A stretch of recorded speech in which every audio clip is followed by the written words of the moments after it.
At a gathering with friends, my fiancée and the fake young master of my family were practically swallowing each other's faces in a passionate French kiss right in front of my salad. I was so furious I smashed a wine bottle on the spot, but they just laughed it off, claiming it was just a game and telling me not to be such a buzzkill. Looking at the chaotic scene before me, I let out a soft chuckle. If it's just a game, let's keep playing. We're starting a new round. This time I conveniently lost. I boldly chose the ultimate truth or dare challenge. They dared me to kiss a random girl in the room. Chloe Willow sat comfortably on the sofa looking incredibly smug, probably assuming I would crawl back and pick her. Oh boy, was she about to be disappointed. Without a second glance, I walked straight toward Damian's absolute dream girl, his unattainable white moonlight, Serena Sterling. This move left Chloe and her squad of mean girls staring with their jaws on the floor. Alex, what are you doing? Isn't Chloe right there? Damian put on his best kicked puppy face, looking at me with fake tears. Brother, we were genuinely just playing a game earlier. Why won't you believe me? I let out a cold laugh. With the way you two were practically performing tonsil hockey, if there were a bed here, you'd be rolling on it by now, right? And you're telling me it's a game? Do I look like a clown to you? Or do you just think I'm that stupid? As I walked toward Serena, my eyes flicked over Damian's handsome face. It was already contorting with rage, his fists clenched so tight his knuckles were white. I was cackling internally. Wow, boss lady Serena's aura is no joke. I hadn't even gotten close, and I already felt like her gaze could slice me into sashimi at any second. Despite panicking internally, on the outside, I played it cool, like a guy who absolutely wasn't fearing for his life. Serena Sterling, the undisputed queen of the business world, looked at me with deep amusement, clearly curious about my next move. I stubbornly marched right up to her. Do you remember me? Serena nodded. I remember running into you in the mountains. She smiled, a look full of hidden meaning. Not wandering around looking homeless today? That sentence almost made my knees buckle. Does the queen always have to roast people so sharply? Last time you said if I ever needed a favor, I could come to you. Does that offer still stand? I asked, putting on my most charming smile. Serena's friends exchanged bewildered glances, clearly sensing some juicy, mysterious tensions between us. Chloe and her posse were dumbfounded. They definitely hadn't expected a country bumpkin like me to be acquainted with the head of the Sterling family. Seeing me casually chatting up his goddess, Damian's face turned a spectacular shade of green. I could guess exactly what he was thinking. How does a hillbilly fresh out of the mountains have the right to breathe the same air as Serena Sterling? Serena set her wine glass down and beckoned me over. I stepped closer. Looking at this flawless face up close, I couldn't help but fanboy in my mind. Damn, her eyelashes are so long. What kind of skincare routine gives you skin this good? What do you need my help with? Serena asked, tilting her head. I hesitated, wondering if I should just straight up say, I need to kiss you. But what if she judo flipped me out the window? Under the watchful eyes of the entire room, I gritted my teeth, leaned down and planted a quick kiss right on her lips. Oh my God! Serena's friends gasped in collective shock, rubbing their eyes. The untouchable Serena Sterling just got force-kissed! Was this kid about to be torn into 8 pieces? Having secured the kiss, I spun around, ready to sprint for my life. But unexpectedly, she grabbed my collar and pulled me down onto the sofa next to her. Serena looked at my face, which currently looked like it wanted to merge with the floorboards. You kiss me and now you want to run? She asked, narrowing her eyes. I gave an awkward, stiff laugh. I lost a game. I had to. Seeing that she was visibly unimpressed with this excuse, I scrambled to explain. I don't even like that terrible girl anyway. Whoever wants her can take her. How could she ever compare to a queen like you? Serena chuckled. So you like me? Looking at her stunning face. I nodded furiously like a woodpecker. Who wouldn't like a gorgeous villainous best boss? Rumor has it her figure is an absolute hourglass masterpiece. I wonder if it's true. Serena's smile turned dangerous. It turned out she had just confirmed that she could hear my inner thoughts. She reached out and flicked my forehead hard. You little wolf cub. Kissing me was one thing, but now you're lusting after my body? I looked at her, entirely unrepentant. I am purely admiring you from an academic standpoint. It's not lust. As a result, my academic admiration comment made her spit out a mouthful of her drink. She quickly waved her hand. You two, carry on. Chloe, her face dark as a storm cloud, stomped over and glared at me. Alexander Wood, what do you think you're doing? Get over here right now. Suddenly feeling the courage of a lion, I wrapped my arm around Serena's neck and blinked innocently. Miss Willow, it's just a game. Why are you so mad? I haven't even performed a French kiss with her in front of you yet. Instantly, Damian's eyes went red. Alex, you're taking this too far. Chloe and I were just playing a game. She's your fiancée. There is absolutely nothing going on between us. I rolled my eyes so hard I saw my own brain, my voice dripping with sarcasm. Oh, so you do know Chloe is my fiancée? Then when you were playing tonsil tennis with her for a solid minute right in front of me, why didn't you think of that? Are you upset because I kissed your precious white moonlight? Do you want me to kiss her again just so you can die of a heart attack, you shameless two-faced drama king? Saying that, I audaciously turned and nipped Serena's lower lip. Serena supported my waist, looking down at me with a smirk. Alexander, has anyone ever told you that you have the audacity of a god? Without a second thought, I gently bit her lip again. Seeing her narrow her eyes and call me audacious, I thought to myself, who said the queen was a ruthless tyrant? She's clearly very gentle and easy to talk to. Seeing me kiss Serena again, Damian was so furious his eyes were bloodshot. He pointed a trembling finger at me. Alex, you shouldn't just grab a random woman to take revenge. What you're doing is wrong. Chloe's face was completely black. Alexander Wood. I'll say it one last time. Get over. Here. Sitting comfortably beside Serena, I played with her fingers and sneered. Who do you think you are? Don't forget I am your fiancée. Chloe gritted her teeth. I burst out laughing, stood up, walked right up to her and slapped her hard across the face. Smack! Damian screamed, grabbing Chloe's arm, frantically asking if she was hurt. Watching this touching melodrama, I couldn't help but slow clap for the soulmates. Chloe froze, then awkwardly pushed Damian away. But Damian looked at me with righteous indignation. Alex, why would you hit Chloe? Apologize to her right now and we'll pretend this never happened. Ha, the absolute sheer nerve, I mocked. Apologize and you'll let it slide? Without another word, I delivered a second, echoing slap to Chloe's other cheek. How's that for an apology? Did you like it? Chloe's friends finally snapped out of their shock, rushing to stand between us, questioning why I got physical. I looked at them coldly and began listing every single one of Chloe's greatest hits from the past few months. 3 months ago, while we were mountain climbing, she got a single phone call from Damian and abandoned me halfway up the peak. 1 month ago, during a torrential downpour, she dumped me on the side of the road because Damian had the sniffles, causing me to have a high fever for a week and almost giving me pneumonia. Every birthday, every Valentine's Day, the moment we get a second alone, Damian's phone call arrives precisely on time to drag her away. Serena frowned, her voice icy. No wonder you looked so pathetic when I found you in the rain that day, wearing a thin soaked shirt, covered in mud, barefoot and bleeding from the sharp rocks. One of Serena's friends chimed in. This kid looks like a polite scholar, but who knew he was actually a fire-breathing dragon? I turned and slapped Damian across the face for good measure.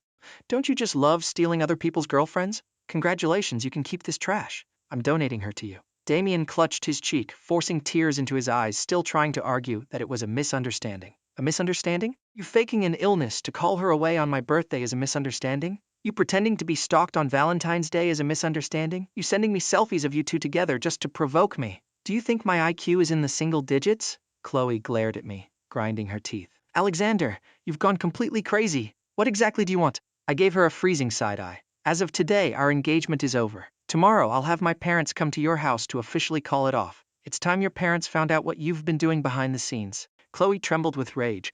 This is an agreement between our two families. You dare cancel the engagement? I'd like to see what woman would ever dare marry you after this. My gaze landed on Serena. I walked straight up to her. Boss, I'm breaking off my engagement. Want to marry me? Asking it straight out made me a little flushed, but the queen didn't react immediately. Serena raised an eyebrow, looking me up and down. Marry you? What's in it for me? I tilted my head and gave her my brightest, most dazzling smile. You get a sweet, obedient husband who knows exactly how to warm your bed. You're definitely not losing out. She reached out and pinched my cheek. You make a fair point.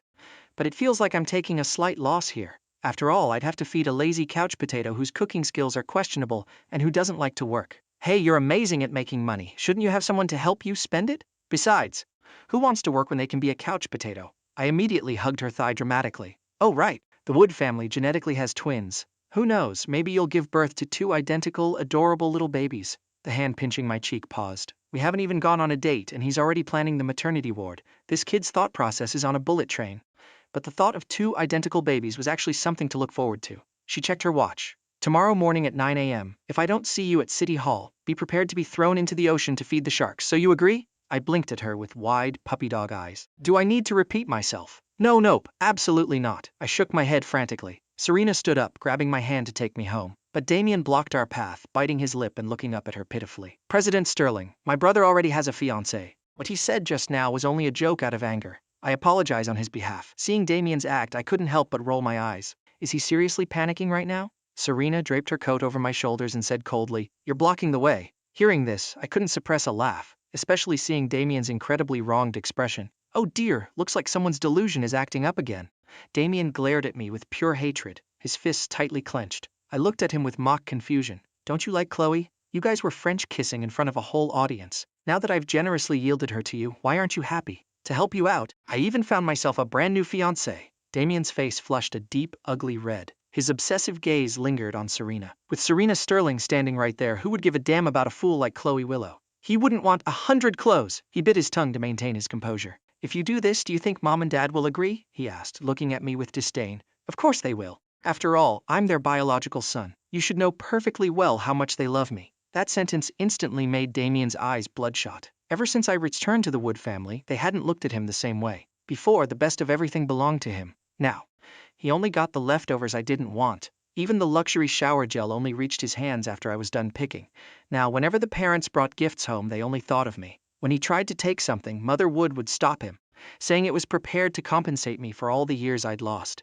He had always been the pampered young master of the Wood family, but now, with our identities swapped, the family's blatant favoritism made him want to drop dead out of pure spite. I linked my arm with Serena's and pulled her toward the door. "Let's go, boss." Damian's face was dark. He sneaked a glare at Chloe, thinking to himself, why should I have to pick up the trash woman that Alexander threw away? Standing by the car, I instinctively reached to open the back door. "Do I look like your chauffeur?" Serena asked, intentionally lowering her voice. I quietly closed the back door, scurried to the passenger seat and buckled up, internal screaming, "The villainous boss is so scary. Am I going to lose my life before the honeymoon?" Serena shook her head, amused. "So cowardly, yet you dared to kiss me. Relax, I have no intention of becoming a widow on my wedding day." I tilted my head, looking at her in confusion. "What does that mean?" Serena gave a soft laugh. "Just reminding you. Tomorrow at 9 a.m., City Hall. Need me to repeat it again?" I shook my head vigorously. "No need, no need." Serena handed me her phone. With tears in my eyes, I typed in my contact info and added myself on her social media.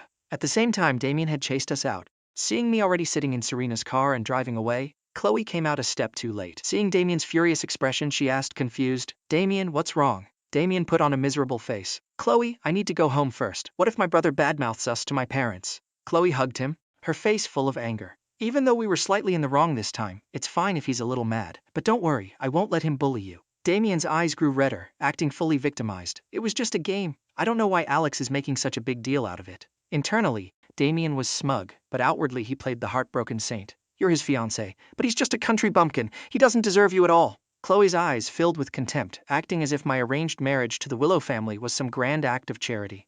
She hugged Damian tightly to comfort him. "Don't worry, the person I like is you. Alexander is just an idiot. My engagement to him is strictly business." Damian lowered his head, a flash of triumph in his eyes. "Alexander Wood, so what if you're the real heir? Chloe still looks down on you like dirt." "Don't speak about my brother like that," Damian said, pretending to be kind. But in reality, he was just smearing my name further in front of her. "Fine, let's not talk about him," Chloe sighed. "I'll drive you home first, lest Alexander tries to bully you behind our backs." Serena dropped me off at the entrance of the Wood family mansion. Before getting out of the car, I suddenly leaned over and pecked her on the cheek. Like a bold rabbit, I bolted out of the car, not forgetting to turn back and shout, "See you tomorrow, boss." Watching me flee in panic, Serena touched the cheek I had kissed and burst out laughing. What a coward! Just as she was about to drive away, she saw a car approaching. In a blink, it stopped in front of the Wood mansion. Chloe and Damian stepped out. Damian's eyes lit up, and he was about to step forward to greet Serena, but she simply stepped on the gas and drove off, leaving him eating her taillight dust.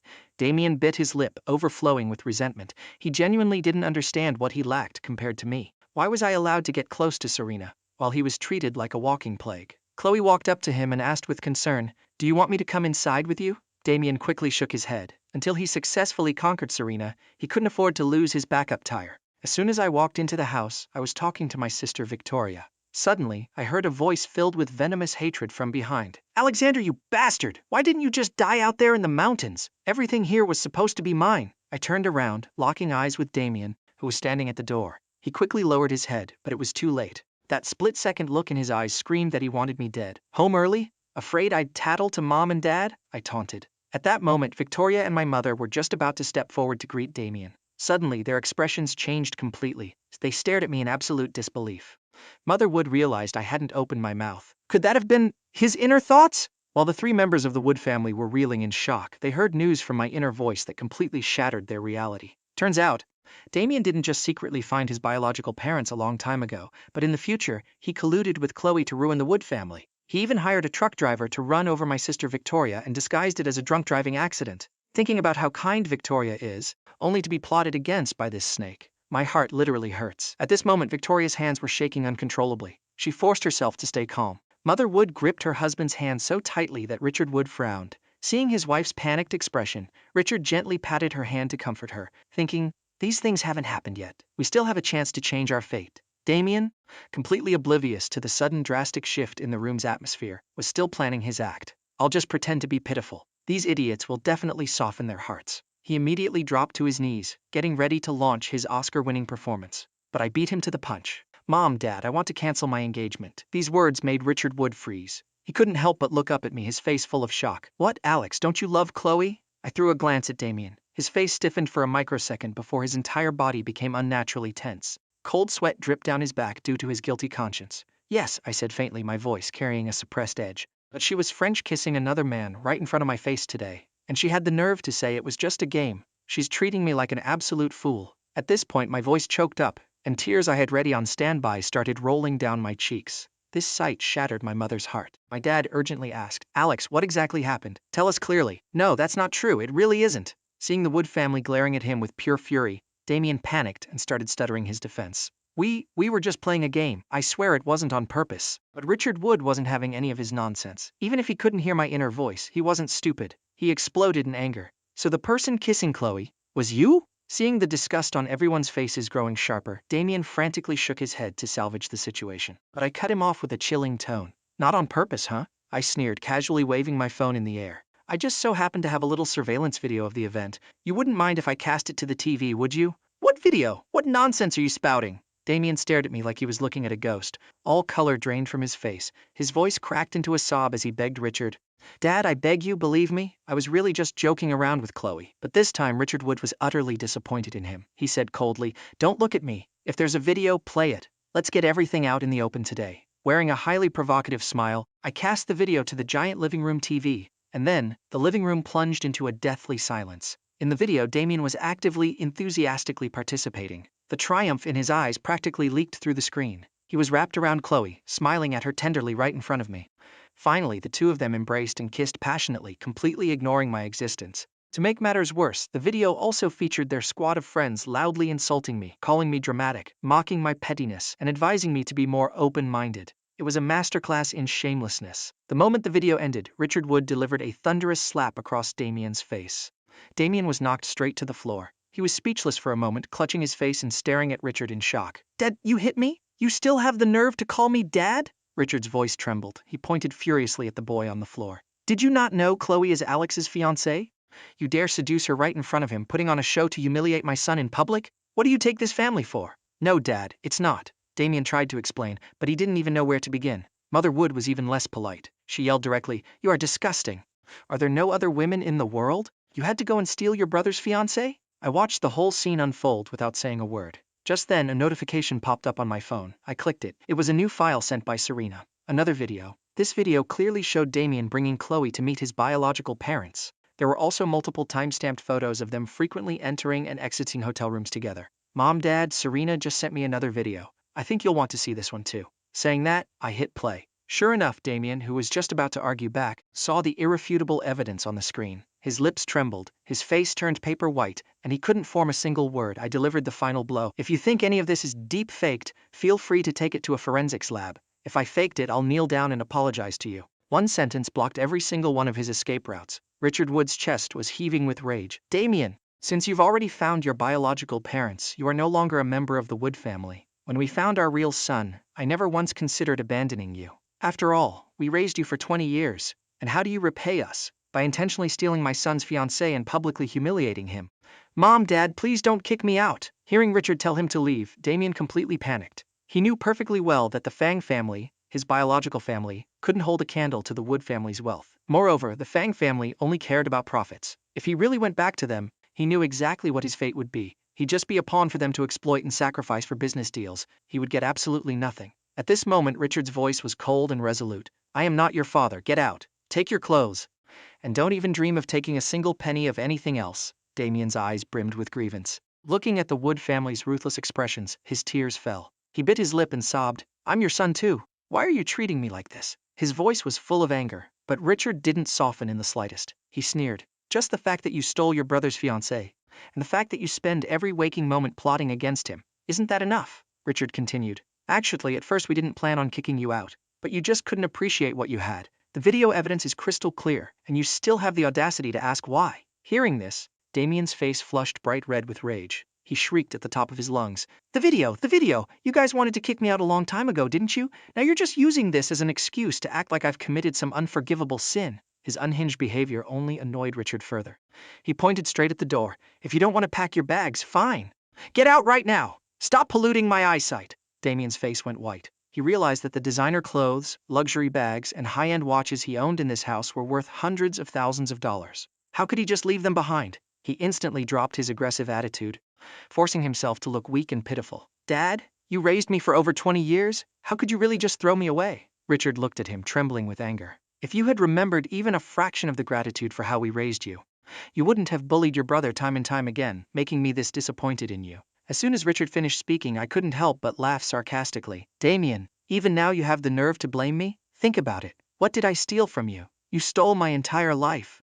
My parents are my biological parents. I am the true son of the Wood family. Was it me who led your fiancée to meet your parents? Or paraded her around your friends, and you still dare to call yourself innocent? My words hit like a boulder in a lake, unleashing a tidal wave of fury in the Wood family's hearts. Richard frowned, his voice dripping with interrogation. Damian, 3 years ago, when you asked the Fang family for a business partnership on our behalf, had you already recognized them as your real family then? He paused, his eyes darkening as he realized something deeper. No, not just 3 years ago. If it was only 3 years ago, you couldn't have pulled off all these stunts for them. It must have been way earlier. Hearing this, everyone's blood ran cold. Richard laughed self-deprecatingly, his voice razor-sharp. My whole family has been playing the fool, sleeping peacefully while raising a traitor. Damian, you've really opened my eyes today. Damian's legs gave out, and he collapsed to his knees in front of Richard, grabbing his pant leg and crying for mercy. I really know I was wrong. Please give me one more chance, Dad. But Richard violently yanked his leg away, cutting him off. From this moment on, you are no longer my son. Whatever belongs to the Wood family, don't even think about taking a single dime.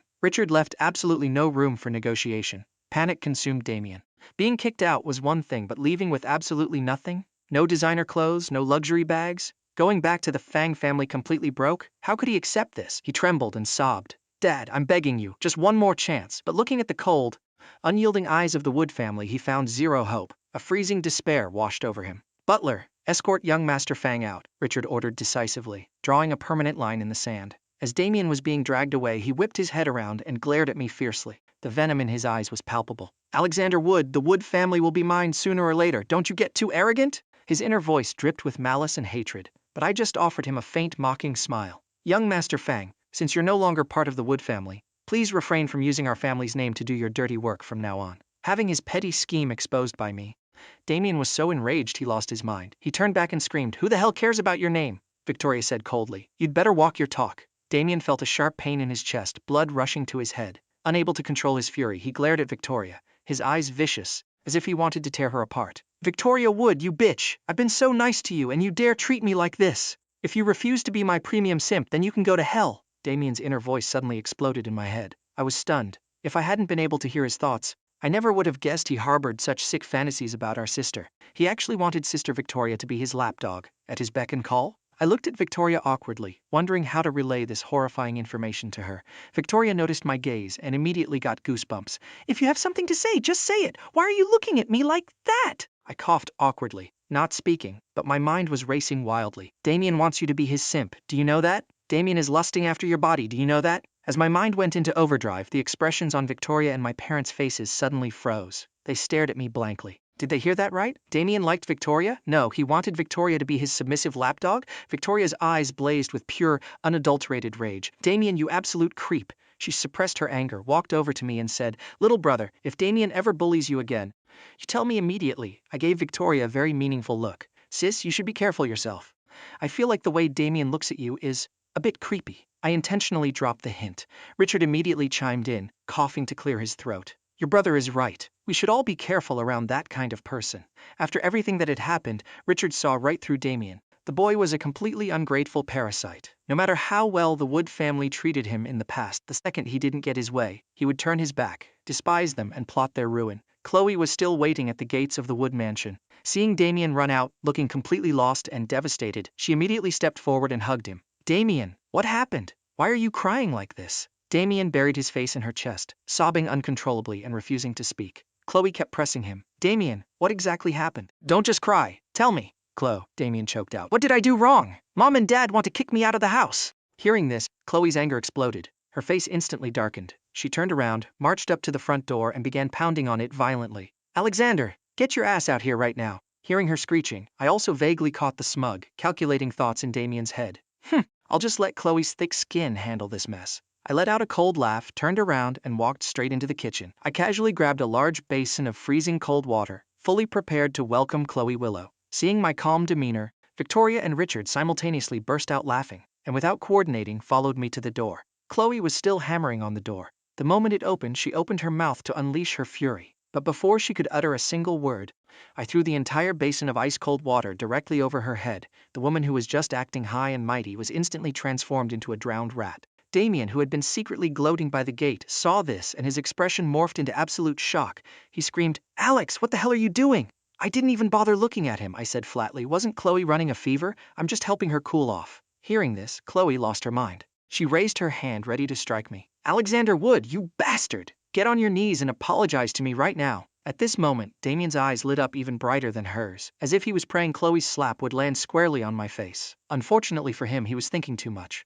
I easily caught Chloe's wrist and delivered a brutal backhand slap to her face. I slapped her so hard, her head spun for a solid few seconds. She stared at me blankly, as if looking at a demon. Has Alexander completely changed? Where did the pathetic simp who used to follow me around begging for crumbs go? I rubbed my slightly stinging palm and smirked. "Your skin is really thick. Slapping you isn't even satisfying." Chloe trembled with rage. But seeing Victoria, my parents, and several burly bodyguards slowly stepping out of the house, she immediately lost her nerve. She didn't dare scream anymore, only cursing me internally. "Alexander, you piece of trash!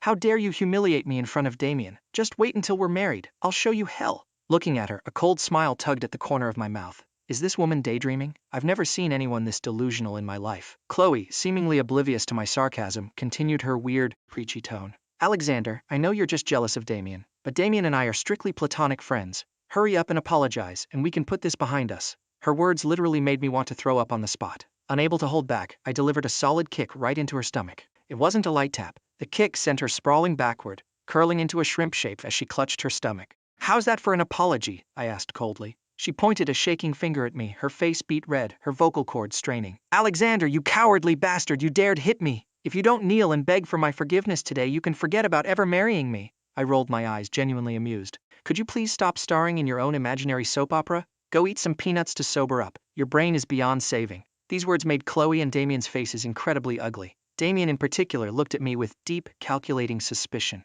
What's wrong with Alexander? Wasn't he just a lovesick idiot before? Why is he acting so out of character today? He secretly wondered what I had experienced, entirely unaware that I had been listening to his every thought. Chloe still tried to keep up her act, urgently saying to me, "Alexander, just apologize, and I'll forgive you." I sneered and replied with a single word, "Get lost." Since things had reached this point, there was nothing left to say. I looked at Damian, my tone lukewarm. "I've cancelled my engagement with Chloe. Are you satisfied now? From now on, you don't have to sneak around. You can openly take Chloe to meet your biological parents. It's no problem at all. But don't forget, you're no longer part of the Wood family. Stop using our name out in the world." Damian immediately panicked, his eyes brimming with tears. He turned to Richard and the rest, his voice filled with grievance. "Mom, Dad, do you really not care about me anymore?" Richard's face was ice cold, his voice even colder. "Don't call us Mom and Dad. We don't deserve to be your parents." Hearing this, Chloe immediately got defensive. She stepped forward, pulling Damian behind her. "Excuse me? Even if Damian isn't your biological son, you still raised him. How can you treat him like this?"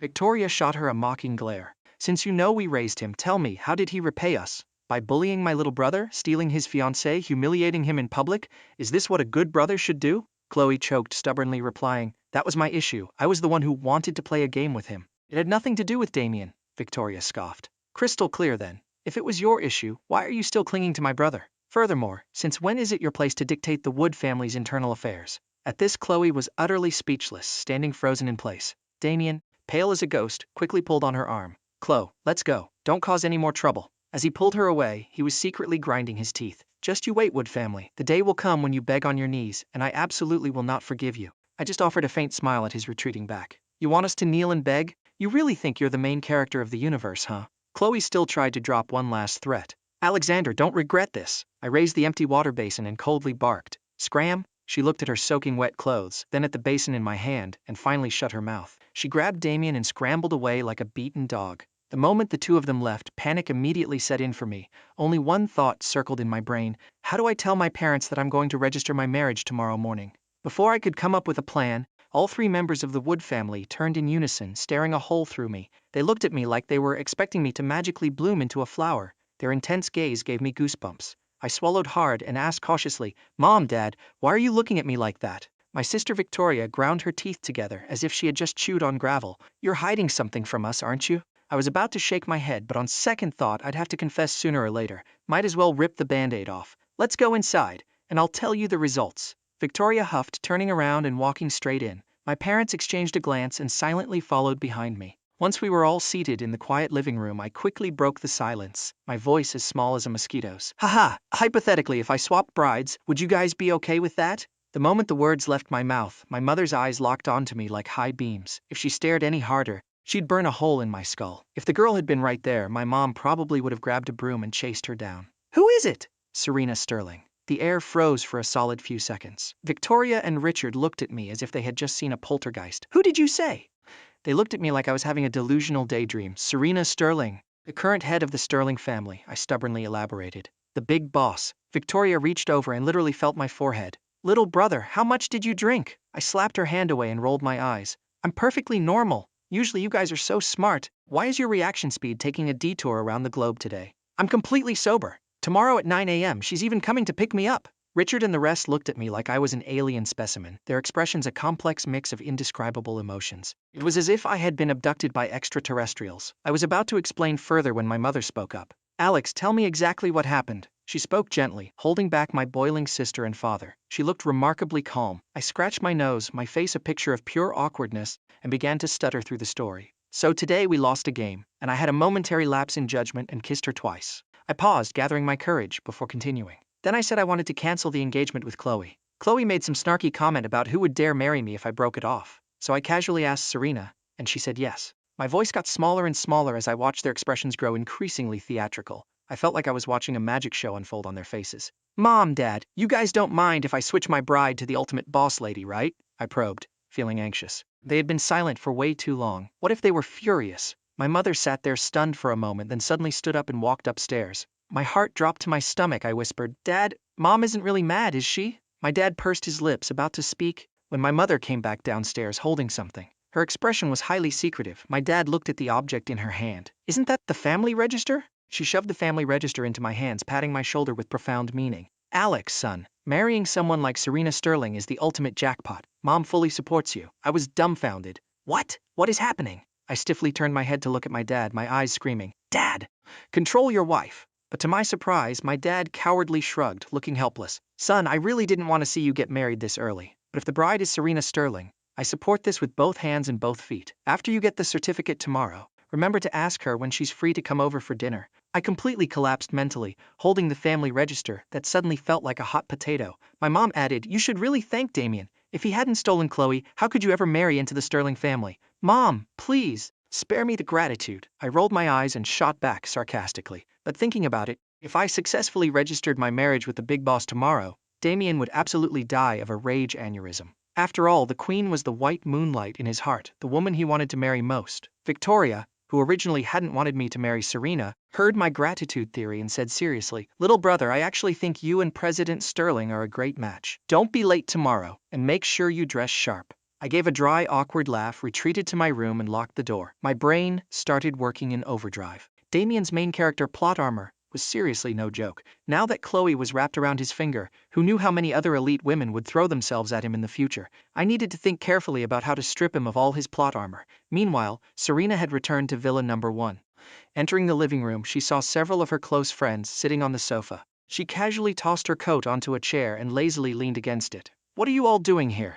We heard you're going to City Hall with that kid tomorrow. Someone couldn't help but ask, do you actually like him? Serena leaned back lazily and replied, not exactly like, but at least I don't hate him. He's interesting, quite unique. Her friends exchanged glances and finally conceded, not bad, but hasn't the Sterling family always wanted you to enter a political marriage? If you do this, they probably won't accept it, Serena smirked. I hold my own household register. Why should I care what they think? Before long, everyone left, leaving Serena alone. She sat on the sofa, recalling the events of the evening. Thinking of the things I had said, she couldn't help but lower her head, the corners of her mouth twitching into an uncontainable smile. That impulsive kid is truly amusing. Who knows, maybe in the future, we really will have a pair of adorable twins. Realizing where her thoughts were going, she startled. Since when was my mind being led around by him? She shook her head helplessly, grabbed her coat and went upstairs to shower. Later, wrapped in a towel, she stepped out of the bathroom and walked over to the floor-to-ceiling window. Looking at the night view reflected in the glass, a faint smile graced her lips. Entering her bedroom, she sat at the head of the bed, handled some work on her tablet for a while, and finally went to sleep. The next morning at 7 a.m. my mom dragged me out of bed. I yawned, crawled up, washed my face, and checked myself out in the mirror. Yep, The fit is looking immaculate today. I checked the time. It was already past 8 a.m. I quickly grabbed my bag, stuffed the family register inside, and sprinted downstairs. As soon as I hit the ground floor, I saw Serena sitting in the living room, chatting animatedly with my dad. I tilted my head looking at her in confusion. What's going on? Why is she here so early? Recognizing my footsteps, Serena looked up at me. She stared at me for a good while. Honestly, her gaze made me a bit self-conscious. Is my outfit weird? Why is she staring like that? Unable to help myself, I rolled my eyes and glared back at her. Serena just laughed, stood up, and walked over to me, carefully inspecting my suit.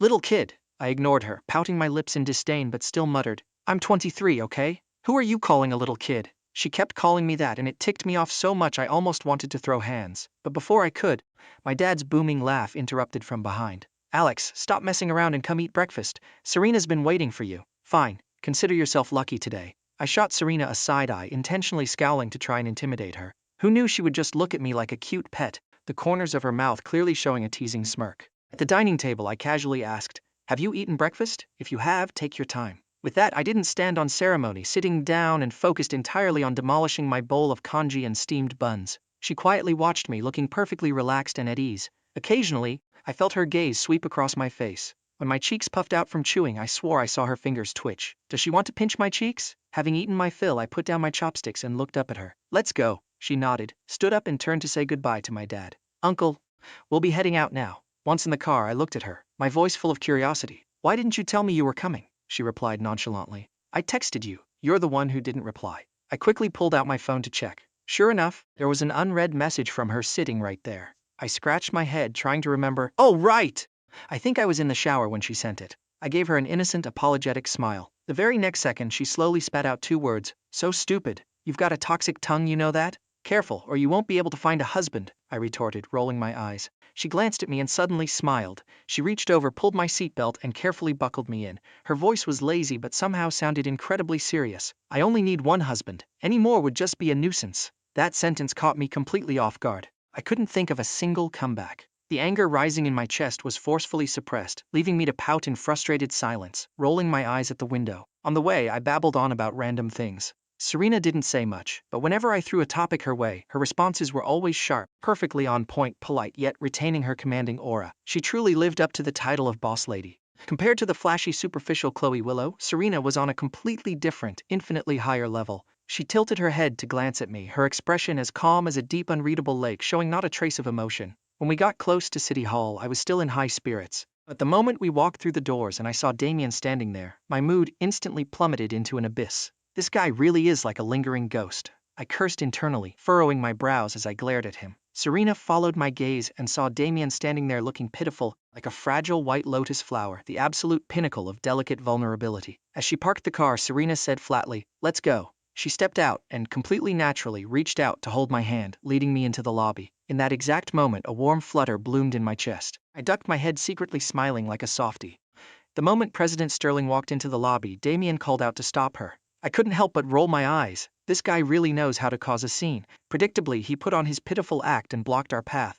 President Sterling, I have something I need to say to you. Serena simply kept her hands in her pockets, sweeping a freezing glance over him. Her eyes practically screamed 3 massive words. Get the hell away. Her low, icy voice dropped a sentence that made me burst out laughing. I immediately clung to Serena's arm, intentionally leaning into her, and looked at Damian with a teasing voice. Aren't you here to register your marriage with Chloe? Where is she? Why isn't she with you? Damian's face instantly turned a sickening shade of green. The fire of fury ignited in his chest, his lips pressed tightly together, and his hateful gaze stabbed into my face. The anger and sheer unwillingness on his face were crystal clear to me. Alexander doesn't deserve Serena. She obviously belongs to me. His eyes seemed to be screaming it, but those petty, pathetic calculations only looked extremely laughable to me. I squeezed Serena's hand tighter, deliberately whining. I'm so sleepy. From now on, you're not allowed to wake me up this early. Serena looked down, smiling as she ruffled my hair. Her voice carried a hint of unmistakable pampering. All right, after we get the certificate, we'll go home and you can catch up on your sleep. Hey, don't mess up my hair. You're ruining my styling.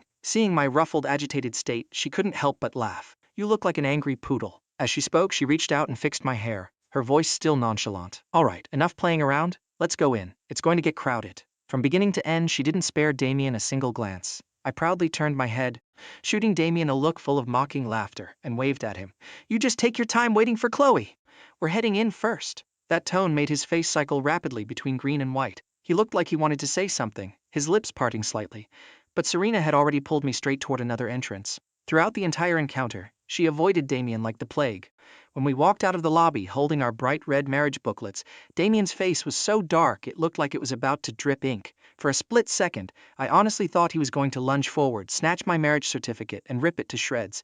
"Do you need to go back and pack anything?" Serena asked, breaking my train of thought. I stared at her, utterly bewildered. "Are you kidding me? I'm moving in with you and you can't even buy me some new clothes? You want me to go back and pack my old stuff?" Her image as the generous sugar mommy boss lady collapsed instantly. She paused, then pinched the bridge of her nose, her voice laced with exasperation.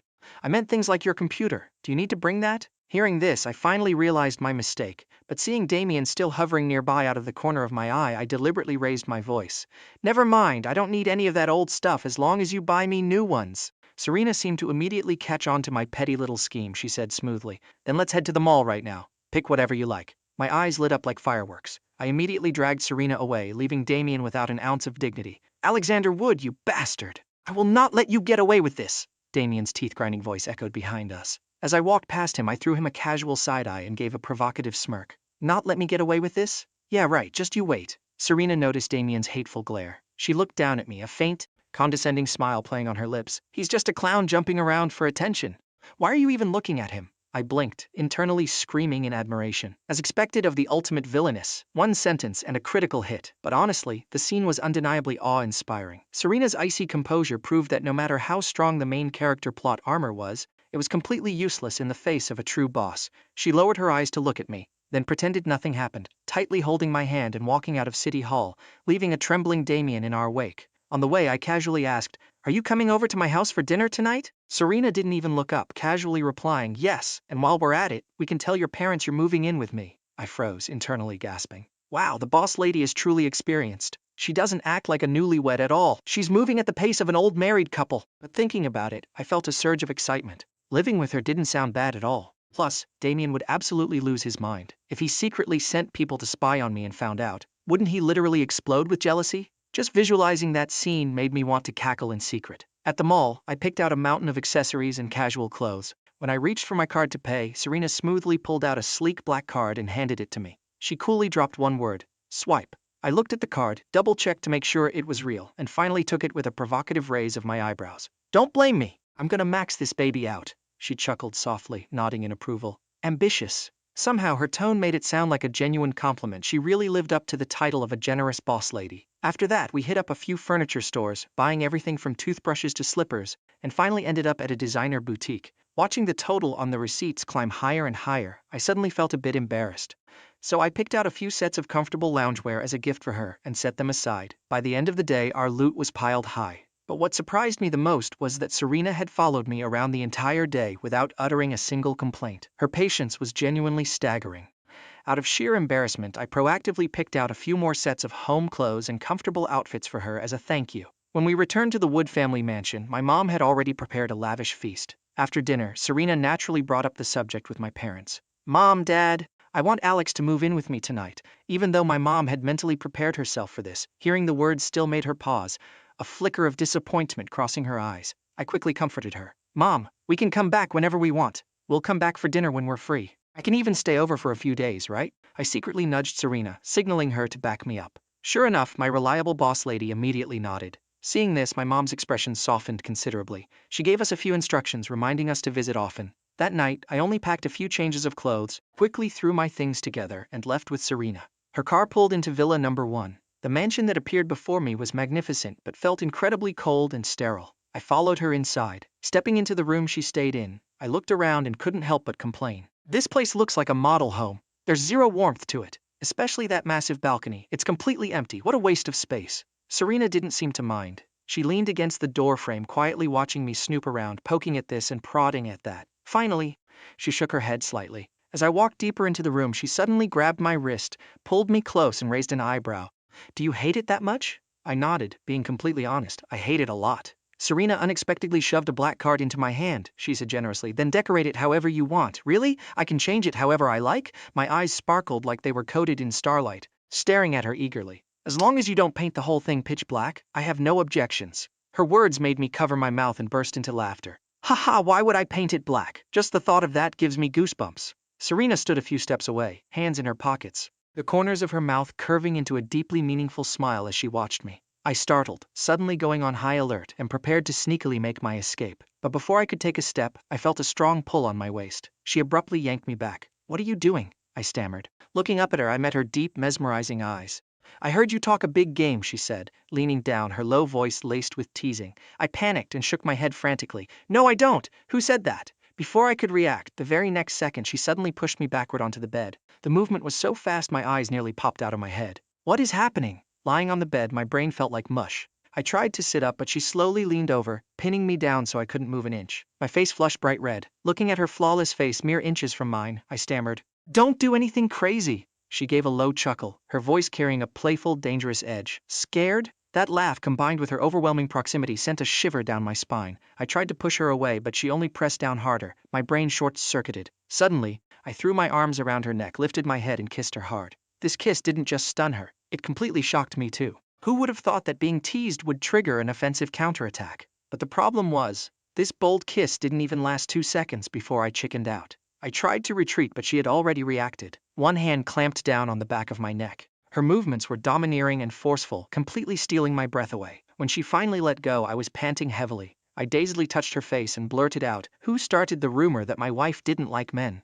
I need to sue for defamation." The moment the words left my mouth, I snapped back to reality and desperately waved my hands. "I didn't say anything, nothing at all!" Serena let out a deep, throaty laugh. It was a complex, sexy laugh that gave me full-body goosebumps. Then she straightened her slightly ruffled cuffs and casually dropped a bomb before walking out. "I'll deal with you tonight." She left me lying dazed on the bed, panting for air. I absent-mindedly touched my lips where she had kissed me. I couldn't help but think of something, and the corners of my mouth curled up uncontrollably. If Damian knew about this, he'd probably be so mad he wouldn't sleep for days. I rolled over, grabbed my phone and started scrolling. I noticed Damian's contact info was still there. A brilliant, evil idea struck me. I tossed the phone aside, crawled up and started unpacking the mountain of stuff I bought today. Just then, Serena walked in carrying a glass of milk. She said flatly, "Drink your milk." I didn't even look up, just gave a casual hum of acknowledgement. It wasn't until I finished unpacking that I finally noticed the milk and picked it up to drink. Just as I took the last gulp, the bathroom door creaked open. Serena stepped out, wrapped only in a bath towel, droplets of water still clinging to her damp hair. This sight completely fried my brain cells. I stared blankly for a long time before snapping out of it. She noticed my stare, and a wicked smile curved her lips. She deliberately walked right up to me, leaned down and asked, "Am I pretty?" Without thinking, I nodded instinctively. "Pretty." My obedient, dazed expression made her laugh out loud. She reached out and knocked on my head. "You little pervert." I rubbed my head indignant and muttered, "You're my wife now. What's wrong with me looking at you?" Serena narrowed her eyes as if hearing a deeper implication. She took a step closer, raising an eyebrow. "If you can look at me, does that mean I get to return the favor?" As she took another step toward me, I instinctively pushed her away and practically yelled, "I'm going to take a shower." Looking exactly like a cat whose tail had been stepped on, I bolted into the bathroom and slammed the door shut, only daring to breathe a sigh of relief once I was safely inside. But when I turned around, I realized I had forgotten my pajamas. The tiny towels in the bathroom wouldn't cover anything. I'm doomed. Finally, with no other choice, I wrapped a towel around my waist and stubbornly marched out. The moment I stepped out of the bathroom, I saw Serena staring at me. Her gaze swept over my body with an indescribable, intense heat. I was about to offer an excuse, but she didn't even give me the chance to open my mouth. She stated bluntly, "Alexander, I don't accept marriages of convenience." That opening line brutally shattered any illusions. Her subsequent words and actions left me with absolutely zero room to argue. In my heart, only one sentence remained. If anyone ever dares say my wife is gay again, I will personally slap them 800 times. Serena, who was clearly listening to my inner monologue, suddenly let out a low, husky laugh. It was a deep, seductive sound carrying an inexplicable, teasing quality. I grumbled in annoyance, "You're too loud." Saying that, I rolled over and collapsed onto the bed, instantly pretending to be asleep, giving her no chance to say anything else. She watched me start to fake snore and shook her head helplessly. She leaned down, gently stroked my cheek and lay down beside me, pulling me softly into her arms. Breathing in the scent of the same shower gel lingering on her skin, I slowly drifted off into a genuine sleep. The next morning, Serena went downstairs. The butler was already waiting in the living room. She instructed casually, "He's still sleeping. Do not disturb him until he wakes up. Also, tell the kitchen to prepare a traditional Chinese breakfast." The butler nodded immediately. "Yes, miss." She left the villa, got into her car, and casually shot me a text. Upon arriving at the company, Serena's demeanor completely changed. She transformed back into the strict, ice-cold CEO who commanded absolute authority. The word intimidating seemed carved into her very being. The company employees, expecting their CEO to be the same as every other day, were in for a shock. They noticed that President Sterling seemed to have acquired some new accessories. As she walked past, several people began whispering frantically, "Hey, did you see that? On the CEO's neck? Oh my god, is that a hickey? Our CEO actually got claimed?" Serena entered her office and received her daily schedule report from her assistant. As usual, her assistant was clearly acting abnormal. Halfway through a sentence, the assistant's eyes kept darting to Serena's neck. Not to mention, the assistant was sneaking glances like she was studying a rare historical artifact. Serena finally lost her patience. She looked up, shooting her assistant a look of pure disdain. "Have you looked enough? If you have something to report, speak clearly." The assistant jumped, immediately lowering her head and dragging the topic back to work, not daring to ask a single question. During the executive meeting, the high-level managers also couldn't help but sneak peeks at her. Serena had zero tolerance for this. She tapped the table, issuing a freezing warning. "I called you all here for a meeting, not to admire me." That sentence plunged the conference room into dead silence. She swept her gaze across the room and continued, "The acquisition plan needs to be accelerated. The budget calculations must be precise. There will be absolutely no delays in any project's progress." With that, she stood up and left the room, picking up her phone to handle other matters. After the meeting, her phone rang. It was me. As soon as she answered, I yelled somewhat indignantly, "Serena Sterling, have you no shame?" She replied calmly, "You were the one who started it. I was so mad I wanted to smash my phone. Look at what I look like right now. Who's going to want to see me looking like this?" She let out a soft laugh. "Are you missing a chunk of meat, Alexander?" "Serena, I am your husband." Her voice was thick with amusement as she spoke calmly. "Why don't you take a look at my battle scars from today first?" Saying that, she snapped a picture of the most obvious bruise on her neck and sent it to me. Looking at the photo, I almost threw my phone across the room. A massive patch of blue and purple. But on second thought, I couldn't help but tease her. "Did you do this on purpose so I'd be too embarrassed to see anyone today?" Without skipping a beat, she replied, "You only have to see the butler today anyway. It's not like you need to meet a crowd." Hearing that, I calmed down, sat cross-legged on the bed, found the perfect angle, and took a selfie. I posted it to my Moments social media feed, with the privacy settings restricted so that only Damian could see it. Damian had just woken up, bearing dark circles from a sleepless night. He picked up his phone to doomscroll. Suddenly he saw my new update on his feed. With a swipe of his finger, he opened it. Seeing the picture, he was so enraged he slammed his phone onto the mattress, grinding his teeth. "Alexander Wood, I will not let you be smug for long." The thought of his untouchable white moonlight being with a guy like me caused him unbearable agony. His hands clenched into tight fists. He couldn't sit still. He had to let Serena know what kind of person I really was. Driven by this thought, Damian grabbed his things and headed straight for the Sterling Group headquarters to find Serena. On the way, he even bought a new phone and saved that specific photo to it. At the reception desk of Sterling Group, he held his head high and demanded, "I want to see President Sterling." "Excuse me, sir, do you have an appointment?" Damian frowned. "No appointment. I'm sorry, without an appointment, you cannot go up." The receptionist maintained a perfectly polite smile. Damian was about to argue when Serena led a group of people out of the elevator. Seeing Serena, Damian's eyes lit up. He sprinted over and blocked her path. "President Sterling, hello, I am Alexander's older brother." Serena glanced at him and said coldly, "My husband only has one older sister. He doesn't have a brother." Serena remembered this guy. This was the so-called main character from My Inner Thoughts, the repulsive man who viewed her as his white moonlight. Damian looked slightly embarrassed, but desperate to expose my true face. He gritted his teeth and pulled out the photo he had saved on his phone. "President Sterling, look! Alexander actually dared to use this kind of method to tarnish your reputation." Serena merely glanced at the photo on the screen. Damian frowned. Seeing her reaction, he felt secretly triumphant. Assuming Serena wasn't a superficial woman who would fall for such tricks, Serena hadn't seen the photo I posted on her own feed. There was only one explanation. I had deliberately posted it so that Damian would see it. I was intentionally trying to provoke him. Thinking of my impulsive, chaotic behavior, Serena actually spaced out for a second in amusement.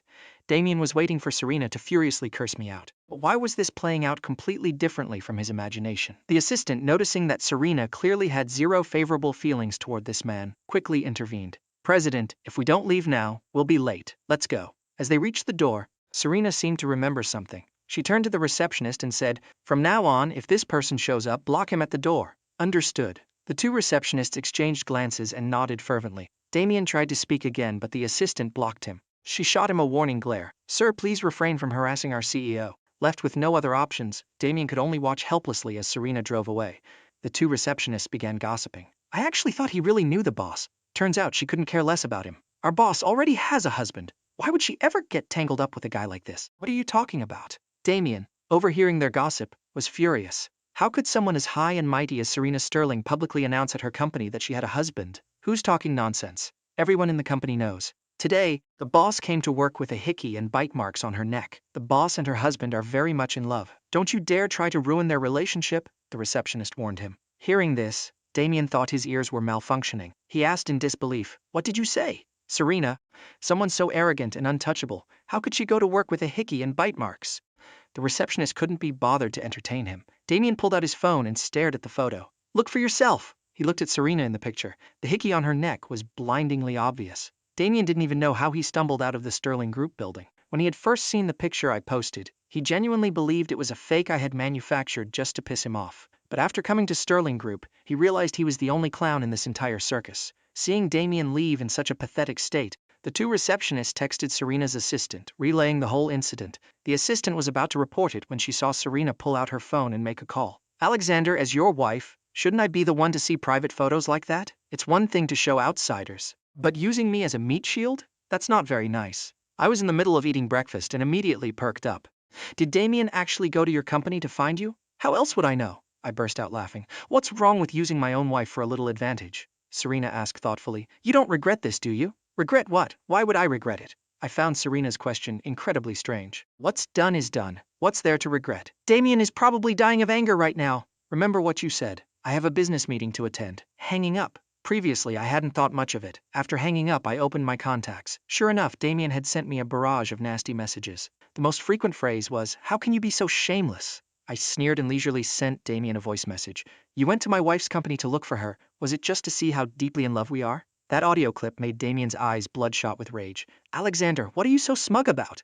Sooner or later, she's going to dump you, and you'll be left with nothing. We are legally married. Even if she really dumps me and we get a divorce, I still get half of her massive fortune." I understood exactly what Damian cared about most. Every single word I spoke stabbed him right where it hurt. Damian was so enraged he called me immediately. As soon as the call connected, he unleashed a torrent of curses. "Alexander Wood, how can you be so utterly shameless? She doesn't even like you." Facing an overly agitated Damian, I said brightly, "She is my wife. Alex, do you honestly think Serena likes you? She's just playing with you. At night, she shares a bed with me. I even hold her while we sleep," I said slowly. That sentence pushed Damian over the edge. Every vile insult in the dictionary spewed from his mouth. I just set my phone aside, letting him scream helplessly into the void. When the other side finally went quiet, I picked up the phone and said, "Damian, you like my wife, don't you? Too bad she has zero interest in you. Not to mention she's legally bound to me now. Tell me, if Chloe finds out you're constantly thinking about another woman, how is she going to react?" While provoking Damian, I didn't forget to sow discord between him and Chloe. "Alex, why do you always have to fight me for everything? Why didn't you just die out there?" Damian spat with pure venom. I fired back without hesitation. "If a piece of trash like you, who stole my life like a cuckoo bird in another bird's nest, hasn't died yet, why should I?" With that, I hung up and immediately blocked his number. Damian tried to call back after being hung up on, but no one answered. Then the call wouldn't even go through. He realized I had definitely blocked him. He raised his hand to smash his phone, but right before he let go, he remembered this was the brand new phone he just bought today. Suppressing his rage, Damian used another phone to make a call. "Help me investigate Alexander Wood, find out who he's been meeting, and exactly when he met Serena Sterling."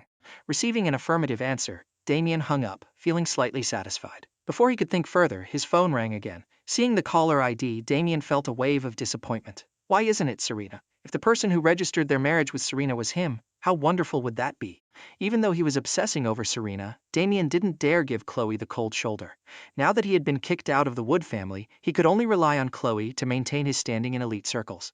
Before completely capturing Serena, he couldn't throw away this spare tire. At least, not yet. "Damian, where are you? I'm coming to pick you up to meet someone." Chloe's voice sounded somewhat excited. Damian felt slightly annoyed, but he still replied gently, giving Chloe an address. About half an hour later, Chloe appeared before Damian. "Damian, didn't you want to act in movies? I contacted a director, and there's a role available for you in an upcoming film." Hearing this, Damian intimately took Chloe's arm. "Chloe, really?" After expressing his joy, he acted slightly hesitant. "Chloe, is it really okay for you to pull strings with a director for me? Besides, the Wood family went to your house today to cancel the engagement. Is it really okay that you didn't go home?" Chloe scoffed. "I've wanted to cancel that engagement for a long time. Who would ever like a country bumpkin like Alexander?" Internally, Damian was jumping for joy, but outwardly he played the victim. "Chloe, I'm so sorry. If it weren't for me, you wouldn't be dealing with this cancelled engagement and getting yelled at. It's fine. Now that the engagement is off, we can be together forever." Chloe hugged Damian, speaking with deep affection. Hearing this made Damian feel a bit nauseous, but he forced a look of deep emotion. "Chloe, you're so good to me." Damian followed Chloe to meet the director. His appearance and acting skills made the director nod in satisfaction. Alright, the third male lead role in this movie goes to Mr. Wood. Third male lead? Damian wasn't thrilled, but he didn't show it. Instead, he smiled and thanked them. The director just smiled and didn't say much. If it weren't for the sake of the Willow family's heiress, this third male lead role definitely wouldn't have fallen into his lap. Damian took the script and began studying it. He was determined to become famous. As long as he became a massive star, he would have his own backing, and dealing with me would be much easier. When I found out Damian was preparing to join a film crew, I was a bit surprised. Chloe was certainly generous when it came to him. That night, Serena came home and saw me sitting with my laptop. She sat down next to me, glancing at the screen. "What are you doing? Writing a script? Are you into this kind of stuff?" I scooched closer to her. "Take a look." Serena skimmed the script and found it wasn't bad. "Do you want me to invest in it? What's in it for me?" I tilted my head, looking at Serena, and planted a loud kiss on her cheek. "Is this benefit acceptable?" Serena tilted her head to look at me, feeling like she was being bought far too cheaply. The boss lady is not easily fooled. If you don't agree, that's not going to work. Otherwise, I'll have to use my ultimate honey trap tactics. Hearing my inner thoughts, Serena began to look forward to it. She looked at me, eager to see exactly what I would do to convince her to invest. I rolled my eyes, pushed the laptop aside, and suddenly threw my arms around her neck. Looking deep into her eyes, I gently shook her arm, intentionally using a whiny, spoiled tone. "Wifey, please, I'm begging you." My pathetic, adorable act actually made Serena's heart soften a bit. But suddenly she said, "I believe I still have an unsettled score with you." Hearing this, I immediately remembered the stunt I pulled to annoy her earlier. She leaned down and dropped a light kiss on my cheek. "Call me wifey again. Let me hear it." I stared at her in shock. This person is a cold, ruthless CEO, not some harmless little shrimp. I quickly changed the subject. "I'm hungry. Today?" I didn't dare poke the bear anymore. I was genuinely hungry. Serena held back a laugh and pulled me toward our bedroom. Looking at the room that hadn't changed at all, she raised an eyebrow. "Didn't you say you were going to redecorate?" I rolled my eyes at her. With the state of my neck, I wasn't about to step outside just to get laughed at. Serena's eyes drifted to my neck, and she couldn't suppress a smile. She leaned in and gave my neck another light bite. I stared at her with wide eyes. Serena didn't argue. She just asked softly, "Using me to provoke that repulsive man, how should we settle that debt? Who told him to like you? If I don't use you to provoke him, who else am I going to use?" I answered righteously. Serena nodded, surprisingly not arguing. "Then it's not unreasonable for me to collect a little interest, is it?" I was about to say something, but Serena didn't give me the chance. I pinched her, pretending to be wronged. "You're so difficult, helping your own husband, and you still demand compensation? You're so stingy, and you call yourself a CEO." Serena grabbed my hand and kissed my knuckles lightly. "Your wife is a businesswoman, so I provide the funds, and your wife only accepts payment via the honey trap. The day after tomorrow, I'm going on a business trip abroad. Do you want to come with me?" Serena asked, wanting to take me along. "I'm not going." I suddenly remembered she still hadn't explicitly said whether she was investing or not. "You are my husband. What's mine is yours. Use the money however you like." After dinner, Serena led me out into the garden. Sitting in the gazebo, I continued writing my script while Serena read over my shoulder. This script was about a friend of mine from middle school. She had been severely bullied, leading to depression, and eventually jumped off a building to end her life. But the perpetrators, because they were minors, never received any severe punishment. Isn't it ridiculously funny? Thinking of that bright flower-like girl, I felt a wave of sadness. She just jumped, and those people just stood there and watched. Serena comforted me. The law is always improving. Those people will face justice. The next day, Serena and her assistant left for the business trip. Watching them leave, I was absolutely thrilled. Finally, she's gone. I can do whatever I want until she gets back. By the third day of her absence, the hickey on my neck had faded significantly in the mirror. I immediately kicked off my room makeover plan. I drove straight to the mall, picked out a new set of bedding, bought 2 giant beanbag chairs, a small coffee table, and a few potted plants. Returning home, I had the staff wash the new bedding. Suddenly, a man stood up and blocked my path. "Alexander Wood, you're casually redecorating President Sterling's room. Did she even give you permission?" I tilted my head, looking at him. A smirk played on my lips as I rested my chin on my hand, speaking slowly. "It's my wife's room. I can do whatever I want with it. She doesn't have a problem with it, so why are you jumping out to bark?" The word wife made his face stiffen. I called the butler over and asked, "Who is this guy?" The butler looked at the stubborn man standing there and rubbed his temples. "It's the son of Chef Thomas. Since when does a chef's son get to dictate what the master of the house does?" The butler glared at him in displeasure. I leaned back on the sofa, casually asking the butler, "Before my wife left, didn't she say that while she's away, I'm the master of her room? Whatever I want to do goes right?" The butler nodded immediately. "That is correct. Madame explicitly ordered that while she is away, Sir has full authority. She even specifically instructed us to assist you in redecorating the room." I looked at the man with interest. "So I'm curious. My wife said I'm in charge. Does this gentleman here refuse to recognize my status? Or does he refuse to acknowledge my existence altogether? The butler's expression changed instantly. Felix Jong is only staying here temporarily. Strictly speaking, he is not an employee of the Sterling family. What right does he have to speak to Sir like this? Call Chef Thomas here. Chef Thomas rushed out of the kitchen. After hearing what happened, he finally realized that this arrogant, ungrateful son of his had offended me. Felix, you said you didn't have a place to stay for the summer, so I begged Madam to let you stay here temporarily. What the hell are you trying to do? Chef Thomas was absolutely furious. Chef Thomas and Felix's mother had divorced early on. Back then, Felix chose to live with his wealthy stepfather and refused to go with him. Thomas had only taken his youngest son. He never expected that this brief reunion would cause such a massive disaster. Sir, I will have him leave immediately. I looked at the profound disappointment in Chef Thomas's eyes and said softly, Chef Thomas, don't stress. I know you're a good person, but there are some people you really need to be careful around. Don't let them drag you down. Thank you, sir. After I went upstairs, Chef Thomas looked at Felix with sheer disappointment. Pack your things and leave. Don't stay here anymore. I am not your father. Didn't you love your stepfather so much? Go beg him for money. Don't come looking for me ever again. Chef Thomas's heart was incredibly bitter. He thought that after all, blood is thicker than water, so he helped when he could. Who knew this kid would dare disrespect me and even harbor delusional intentions toward Madam? Truly a frog at the bottom of a well who doesn't know the vastness of the sky. Seeing his own father publicly side against him, Felix flew into a rage. Fine, I'll leave. Do you think I want to be in this dump? He angrily went back to his room to pack his bags, assuming his dad was just putting on a show and wouldn't actually kick him out. But he dragged his feet in the room for ages, and Chef Thomas never came to stop him. When he finally peeked out to check the situation, Chef Thomas walked in, face devoid of emotion. Finished packing? Then get out. Felix sneered, stuffing his things randomly into his suitcase and spat aggressively. Don't come crawling back to me in the future. Chef Thomas looked at him blankly. Working for the Sterling family, he made $30,000 a month with full benefits. His youngest son was brilliant, getting scholarships every year, and was incredibly well behaved, always offering to help the villa staff whenever he visited, earning everyone's affection. In contrast, Felix was lazy and rotten to the core. Good. Don't you ever call me again either. You were the one who said you hated me and never wanted to see me. The awkward silence that followed left both of them speechless. Felix glared fiercely at Chef Thomas, grabbed his suitcase and stormed out. The butler looked at Chef Thomas. Your son is bad news. Don't ever let him step foot in here again. I wash my hands of him, Chef Thomas stated firmly. It's good that you understand. Madam might not care about small things, but when it concerns Sir, no one dares to take chances. You handled this correctly, the butler hinted. By doing this, Thomas avoided angering me and implicating himself. The things I bought slowly arrived. The freshly washed bedding was also brought back. I had the staff set everything up on the balcony, directing them to change the sheets. I smiled in satisfaction. Not only that, but the rug was replaced, a sleek lamp and simple ornaments were placed on the nightstand. The once freezing, sterile room had become infinitely warmer under my touch. Finally, looking at the pitch-black curtains, I slapped my forehead. Almost forgot the most important part. I quickly called someone to swap them out. Once the curtains were changed, the oppressive black-white-gray aesthetic instantly felt brand new. I snapped a few pictures and sent them to Serena. How is it? Looks good, right? Over in Europe, Serena was working when her phone buzzed. Opening it, she saw a completely transformed bedroom and a selfie of me. She immediately regretted not taking me with her. She replied with a quick text and headed out. The CEO of the partner company still hadn't given a definitive answer, clearly trying to stall for time.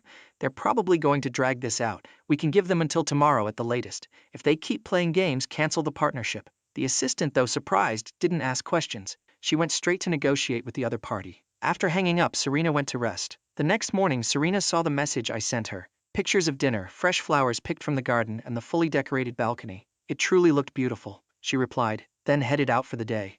President, they still haven't given us an answer. Book a flight back for tomorrow morning. She had no intention of wasting any more time.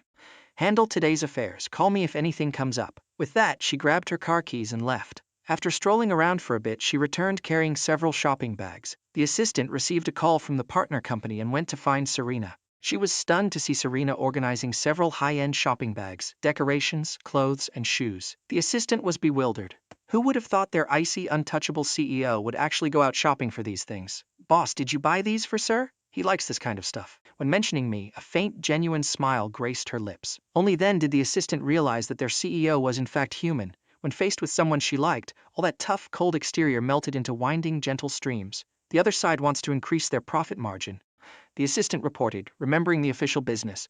I told them that, per our original plan, we're heading back tomorrow. The partner company was absolutely certain that Serena would eventually yield for the sake of the business deal, but they were dead wrong. At that moment, in a luxurious European chateau, a man gently swirled red wine in his glass, asking the person beside him, "Any news from their side? Smith, you're dead meat this time. Serena Sterling just had her assistant book a flight back to China for tomorrow morning." A blonde, blue-eyed man practically leaped off the sofa, slamming his wine glass onto the table. "What did you say? They're backing out of the partnership."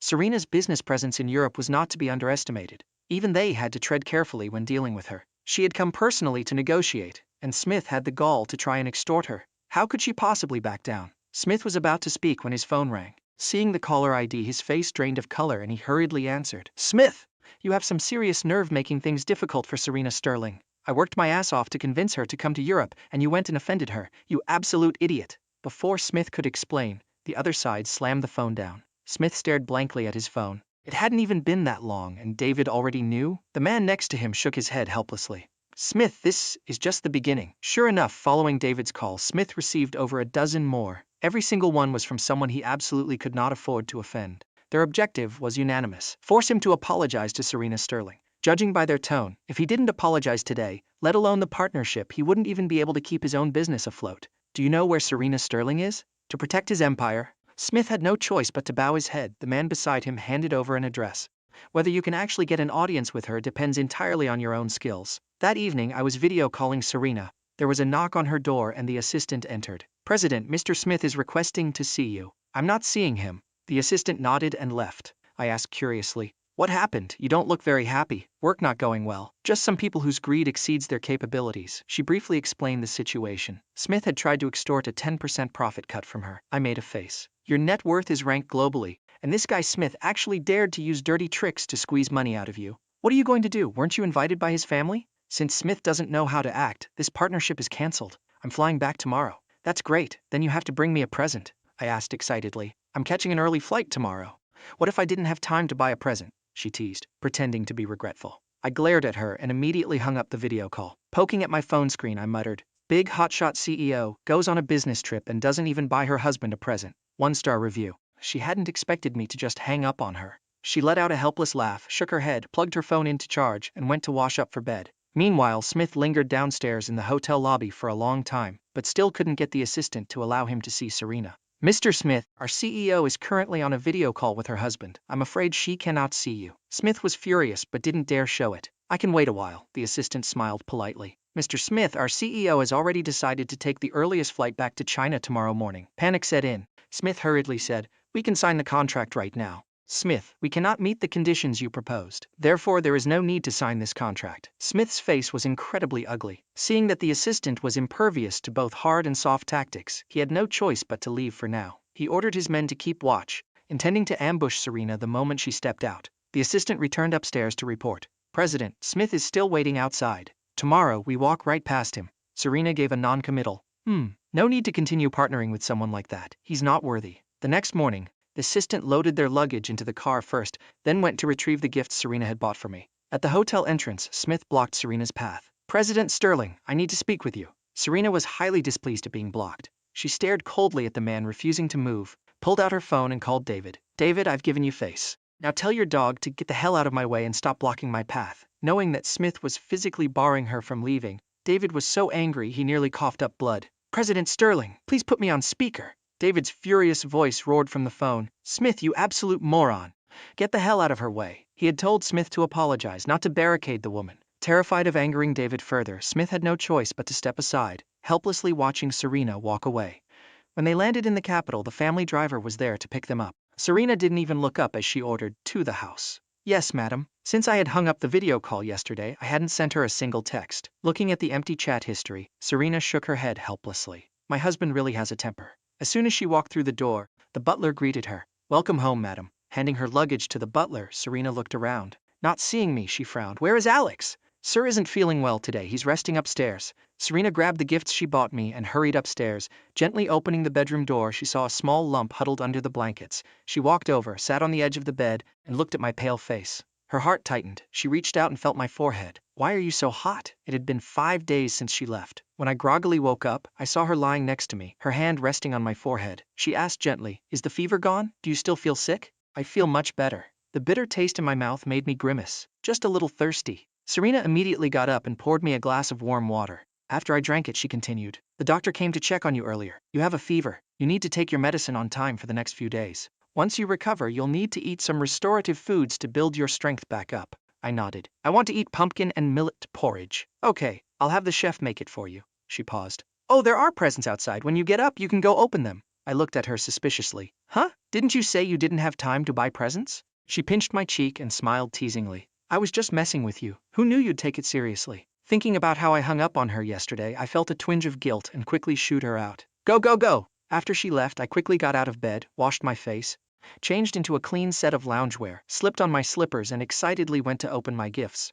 Looking at the exquisite shopping bags on the floor, I hauled them onto the sofa and slowly unpacked them. The clothes inside were exactly my style, but the highlight was definitely the Patek Philippe watch. It was absolutely stunning. Strapping the watch onto my wrist, I tidied up the rest of the items, then sluggishly went downstairs to find Serena. Seeing her sitting on the sofa, deeply focused on her work, I quietly snuck up behind her and wrapped my arms around her neck. I held out my wrist in front of her face. Does it look good? I thought to myself. If you dare say it doesn't look good, you're sleeping on the couch tonight. Serena paused her typing, turned her head to look at me hovering close by, smiled and nodded. I nodded in satisfaction and rested my chin on her shoulder, looking at her laptop screen. What are you busy with?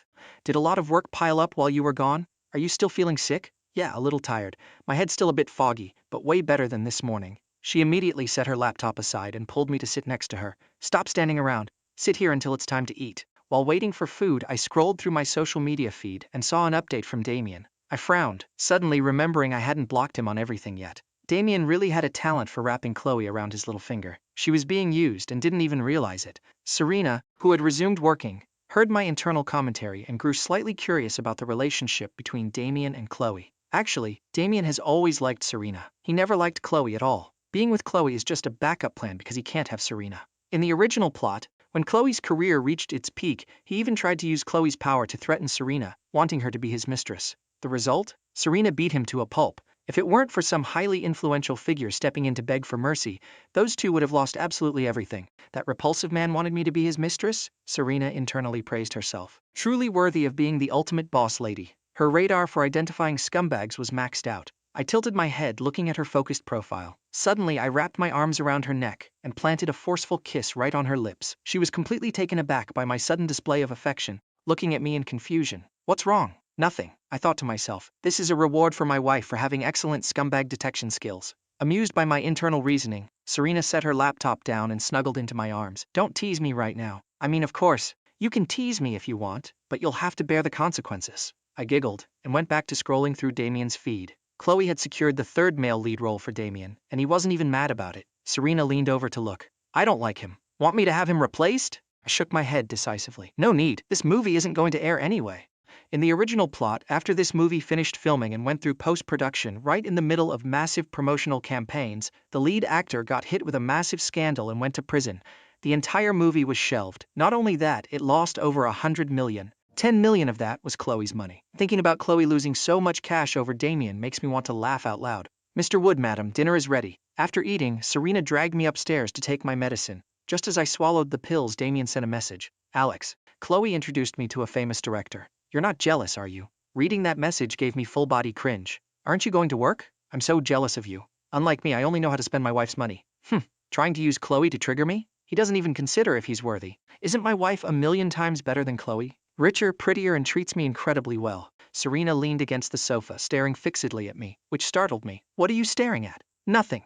I gave her a side eye, confirming it was indeed nothing, and continued waiting for Damian's reply. But he never responded, which left me feeling a bit let down. Is Damian's mental fortitude really that weak? At that moment, Damian was staring at his phone screen, so angry he wanted to strangle me. He forcefully suppressed his rage. He knew he had to play this role well to get famous. Otherwise, the Willow family would abandon him the second he stopped bringing them any benefits. Once he became famous, once Chloe took control of the Willow family, he swore he would make me and Serena wish we were dead. Thinking about his grand vision for our future, his mood slightly improved. Just then, a knock sounded at the door. Damian asked cautiously, "Who is it?" Knowing it was Chloe, he relaxed, stood up, and opened the door with a bright smile. "Chloe, did your uncle and aunt call you home for something?" "Nothing major. Just about you and Alex canceling the engagement." The recent cancellation had caused some dissatisfaction within the Willow family. After all, their business relied somewhat on the Wood family. Thanks to Chloe making up some excuses and brushing it off, her family temporarily stopped bringing it up. But they definitely had a problem with Damian.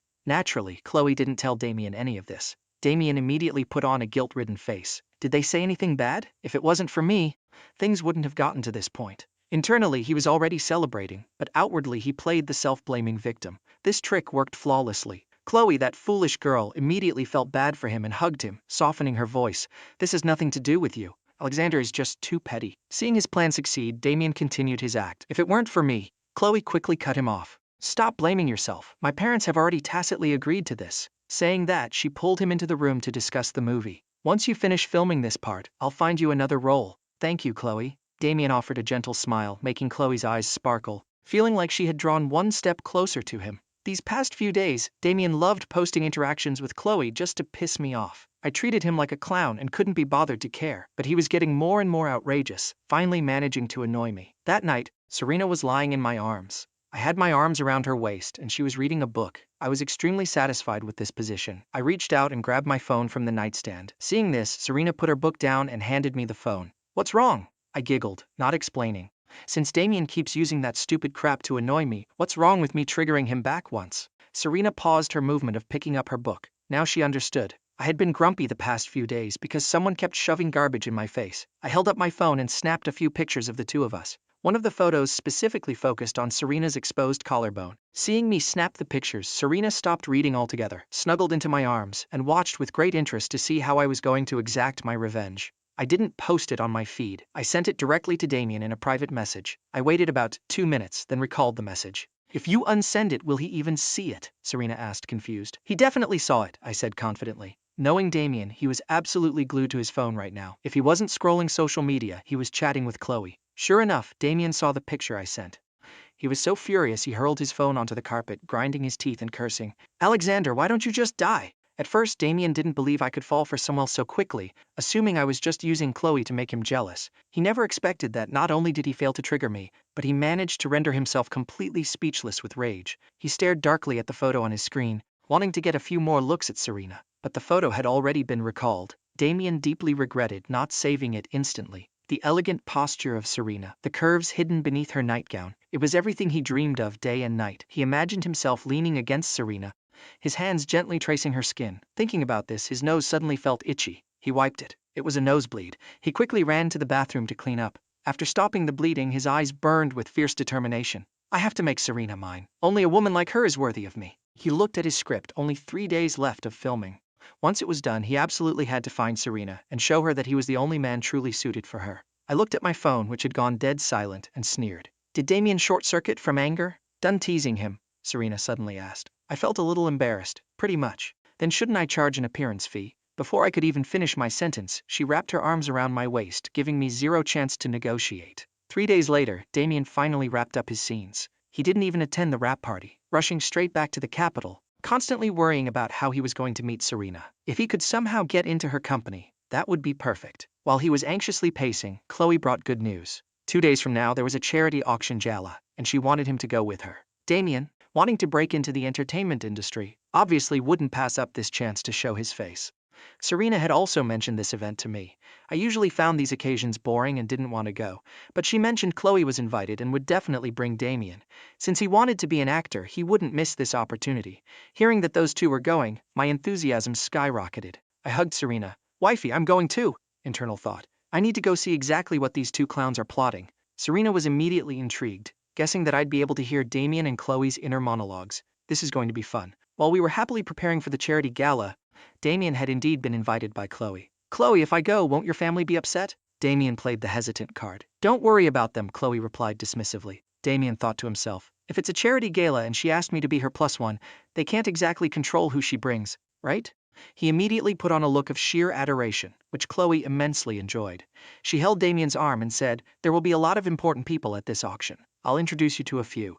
It'll be great for your career. This was exactly what Damian wanted. Getting help from those big shots was what truly mattered. Chloe was nothing but a stepping stone. He pretended to be deeply moved and hugged Chloe. Chloe, thank you. Looking at Damian's devoted expression, Chloe felt like she was floating on air. She hugged him tighter and couldn't help but look up, leaning in for a kiss, but Damian smoothly pushed her away. Chloe, I'm still on the film crew's radar. Even though we're indoors, what if someone walks in and sees us? Chloe was a bit displeased but reluctantly nodded. Seeing this, Damian quickly kissed her on the cheek. Don't be mad. I'm doing all this for our future, aren't I? I want to stand on equal footing with you. That single kiss instantly made Chloe obedient again. She hugged Damian tightly. Don't worry, whatever you want, I will help you get it. A flash of calculation crossed Damian's eyes. I want Serena Sterling. Will you help me get her too? Of course, he'd never say that out loud. On the day of the auction, Damian wore a high-end bespoke suit, adorned with expensive accessories prepared by Chloe, strutting confidently by her side. People who knew about the feud between the Wood and Willow families pointed and whispered, that Damian guy really has zero class. He actually dared to steal the true young master's fiancée. Oh please, your news is outdated. The real young master of the Wood family is now married into the Sterling family. That person is 100 times better than Chloe. Willow. Damian, with his arm around Chloe's waist, heard these whispers. His face turned incredibly ugly. These loud-mouthed idiots. How dare they say these things right to my face? Chloe didn't argue with them. She simply walked past, dropping a cold sentence. The one who isn't loved is the third wheel. Damian and I are true love. Serena and I had just arrived at the auction hall and happened to hear this grand declaration. I couldn't help but let go of Serena's hand and slow clap for Chloe. Bravo, beautifully said. So this is your excuse for hooking up with Damian while we were still engaged? The moment I spoke, all eyes in the hall turned toward us. Someone asked curiously, Young Master Wood, what are your thoughts on this situation? What thoughts could I possibly have? Naturally, I wish this pair of despicable scumbags a lifetime of happiness together. Please, lock yourselves together forever, and don't go back out into the world to harm innocent people. Damian immediately put on his victim face. Brother, I know you have a prejudice against me, but you can't just what? I cut him off. While Chloe and I were engaged, you colluded with her, sent me photos and videos to provoke me, and now that I'm wishing you well, you're upset? Talk about bad luck. I honestly couldn't stomach his constant victim act. Ever since I returned to the Wood family, he played the pitiful martyr every single day, acting as if I was bullying him relentlessly. The onlookers exchanged glances, completely unaware of this juicy backstory. Seeing the crowd's gaze shifting, Damian panicked and tried to defend himself. That's not true! He's slandering me! I couldn't be bothered to argue. I pulled out my phone and showed the crowd the photos and videos I had saved. Seeing the intimate scenes between Damian and Chloe, the crowd's faces contorted in disgust. Now they finally understood why the Wood family had severed ties with him. Do you need me to keep going? I asked with a cold smile. Damian had no rebuttal. He could only look at Chloe with pitiful, pleading eyes. Seeing her not reacting, he cursed internally. What a useless piece of trash. Can't you see Alexander bullying me? And you're not even helping. He then turned his pitiful gaze to Serena. President Sterling, my brother is truly misunderstanding me. My husband only has an older sister, no younger brother. Serena stepped up beside me, wrapping an arm around my waist and said coldly, Furthermore, didn't you send all this trash to my husband yourself? I crossed my arms, smirking at Damian. The girl you spent 1,000 schemes trying to steal is standing right next to you. And you're already trying to seduce my wife? At this point, Chloe finally couldn't hold it in anymore. That's enough. You've already kicked Damian out of the house. What more do you want? Why are you so vicious? Being accused by an idiot actually made me laugh. Before I could open my mouth, Serena guided me toward the registration area, tossing a freezing remark over her shoulder. Arguing with a piece of trash whose head is full of tofu is a waste of breath. I couldn't help but cover my mouth and snicker. Keep talking, babe. I love listening to you. Hearing my internal cheering, Serena's lips curved upward. She shot a glance at Chloe. The Willow family is basically crippled now. To bring this kind of guy to a major auction and let him cause a scene. The surrounding crowd seemed to realize something, trying hard to suppress their laughter. This auction was a major event. Chloe bringing Damian here was pure career suicide. I blinked, asking curiously, Wifey, what are they auctioning off this time? A military-industrial corporate partnership project. Highest bidder wins. My eyes lit up, looking at Serena like I'd just discovered a treasure chest. So it's the military contract. I remember from the original plot, Damian tried to show off and completely botched it. In the end, the partner chose Serena. The funniest part is, he relied on his main character plot armor, and actually ordered Serena to hand the contract over to Chloe. He had no idea that in front of the ultimate villainess, plot armor is nothing but a cloud of smoke. He ended up getting physically thrown out. Thinking about what happens next makes me so excited. Can we get this show on the road? Hearing my thoughts, Serena frowned. What kind of idiotic stunt is that? Just because of some so-called plot armor, he dares to demand a massive contract and order me around? Does he think I'm mentally deficient? But suddenly, she was also quite interested to see how this main character couple was going to self-destruct. Damian had planned to play pitiful to win sympathy, but who knew Serena wouldn't even give him the time of day, and even publicly showed affection to me right in front of him. He clenched his fists, his eyes brimming with malice. Just wait until I help Chloe secure this contract. I'll make you beg on your knees. Hearing his thoughts, I made a weird face. You want the queen to beg on her knees? Your arrogance is as consistent as ever. An ignorant fool who knows nothing, daring to challenge the titans of the business world here? Who gave you this courage? The author of the universe? Let alone Serena, you couldn't hold a candle to any of the seasoned corporate sharks in this room. He actually wants to fight for a contract against the undisputed ruler of Wall Street? Serena pulled me closer and whispered in a low voice, husband, want to completely crush these ignorant fools who don't know how high the sky is? Her voice was so casual, like she was asking me about the weather. My eyes sparkled with anticipation as I looked at her, my gaze clearly spelling out 3 words. Can we please? Serena patted my head affectionately.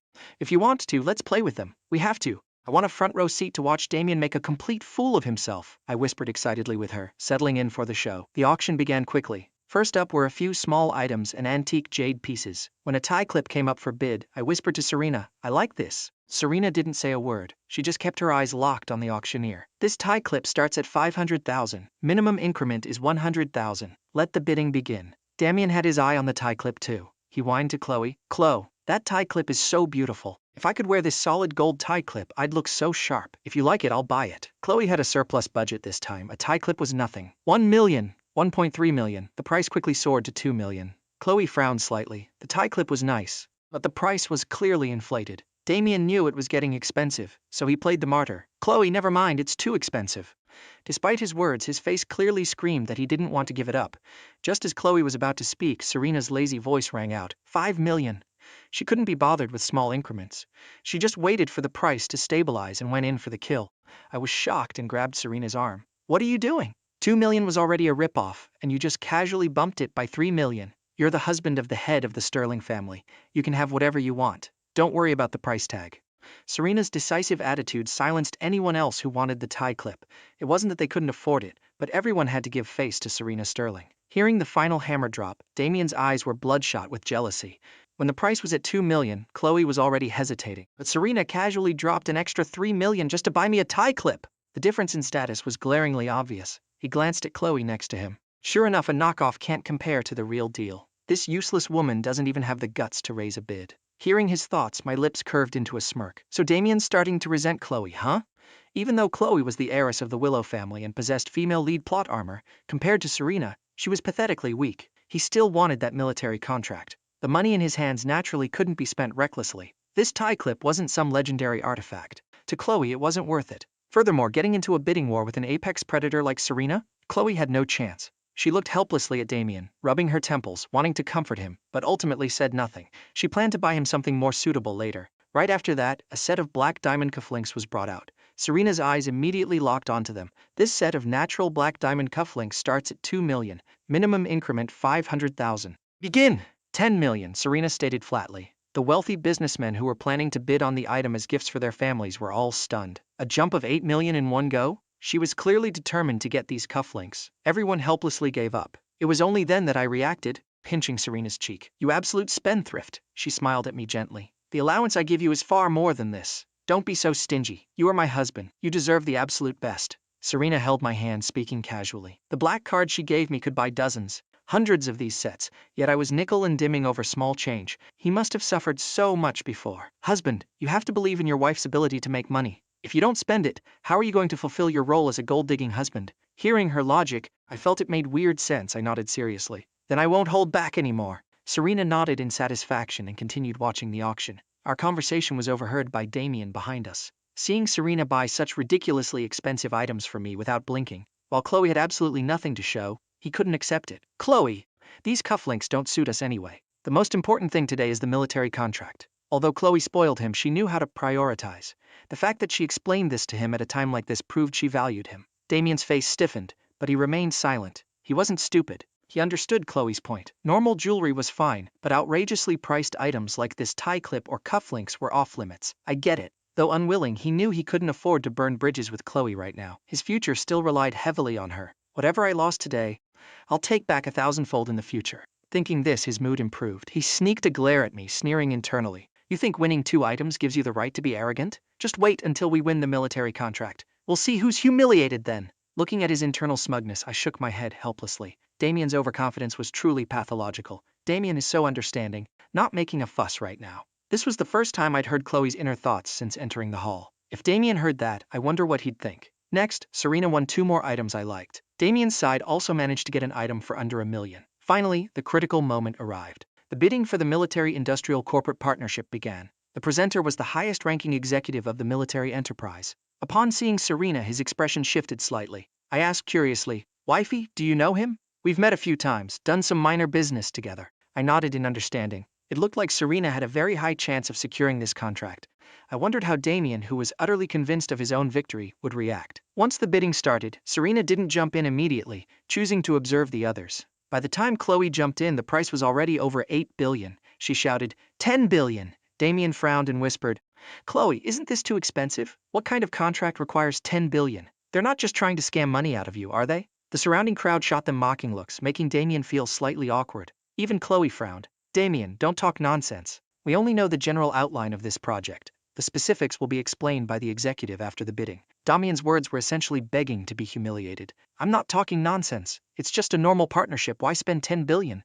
If they have that much money, why not give some of it to me?" The crowd's gaze toward Damian instantly turned freezing cold. Someone who despised Chloe shot him a look of pure contempt. "Chloe Willow, next time you come to an event like this, bring someone who knows how to keep their mouth shut." Having said that, the person intentionally raised their voice. Some people act like they know everything, but whenever they open their mouths, they just make absolute fools of themselves. The corporate executive on stage smiled. "If this gentleman believes we are running a scam, we can allow Miss Willow to withdraw from the bidding." Being called out by the head of one of the nation's top forces, Chloe was furious. She glared at Damian. "If you don't understand, then shut up. This contract is vital to the Willow family." Damian tried to justify himself, but Chloe cut him off. "Shut up. If you keep talking, I won't be able to bid at all." Damian immediately put on his victim act. Do you hate me now?" Chloe rubbed her temples, looking thoroughly annoyed. "Damian, now is not the time to discuss this. You're regretting this, aren't you?" Damian, completely ignoring the setting, stood up and pointed an accusing finger at Chloe. I watched this unfold with immense amusement.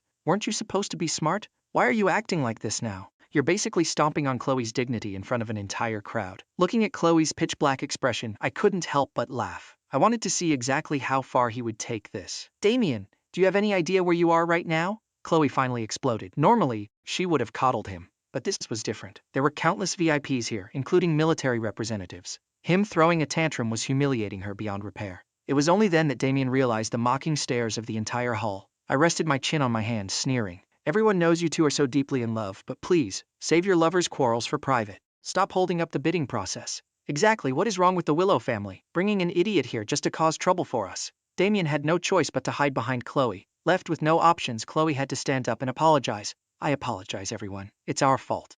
The crowd's attention returned to the auction. Damian breathed a sigh of relief and was about to say something to Chloe, but he realized she was completely ignoring him. He had to shut his mouth and lower his head. Just as he was trying to figure out how to coax her later, a familiar voice rang out. 50 billion! Damian whipped his head around and glared at me in pure disbelief. "Alexander, if you don't know what you're doing, butt out. Aren't you afraid President Sterling will be furious?" His voice dripped with hostility. I smiled faintly. "It's just the pocket money my wife gave me. I'm spending my own money. Are you going to micromanage that too?" My mind flashed back to the original plot. This auction was actually for a microchip research project. The final transaction price was 1.8 trillion. If I remembered correctly, half a year from now, domestic chip technology would experience a massive breakthrough. Serena's 1.8 trillion investment would yield profits more than 10 times over. Serena only had a vague understanding of the project, unaware it involved microchips. Her most lucrative businesses desperately needed a massive supply of chips. If it played out like the original story, once she partnered with the military enterprise, she would be the biggest beneficiary after the government itself. Serena shot a freezing glare at the meddling Damian,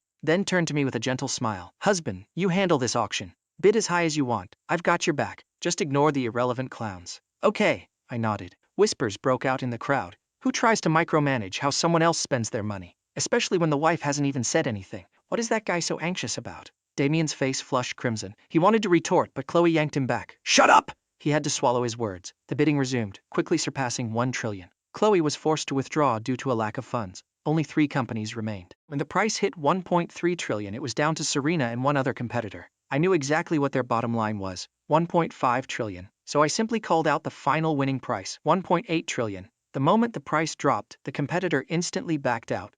They didn't have the liquid capital to fight Serena. They could only blink helplessly as we snatched the prize piece of meat. Damian screamed, "Alexander, you're insane, Serena! Control him!" Serena frowned, her voice impatient. "Chloe Willow, leash your dog. Family matters are none of an outsider's business." The crowd in the hall couldn't hold back their laughter. This spectacle would be remembered for a lifetime. Damian's tears fell like broken pearls. He looked at Chloe pitifully. "Chloe, I just wanted to help you. I didn't mean it." Chloe only wished she had never brought him here. She couldn't fathom why he would say something so humiliating. Let's go. She didn't look back, walking away and completely ignoring Damian chasing after her. Damn it, Alexander, if it weren't for you, I wouldn't have lost control like this. Hearing his thoughts, I instinctively pointed at myself. Are you kidding me? You humiliated yourself and you're blaming me? I'm your scapegoat now? Is he actually brain dead? How is it my fault that you misspoke?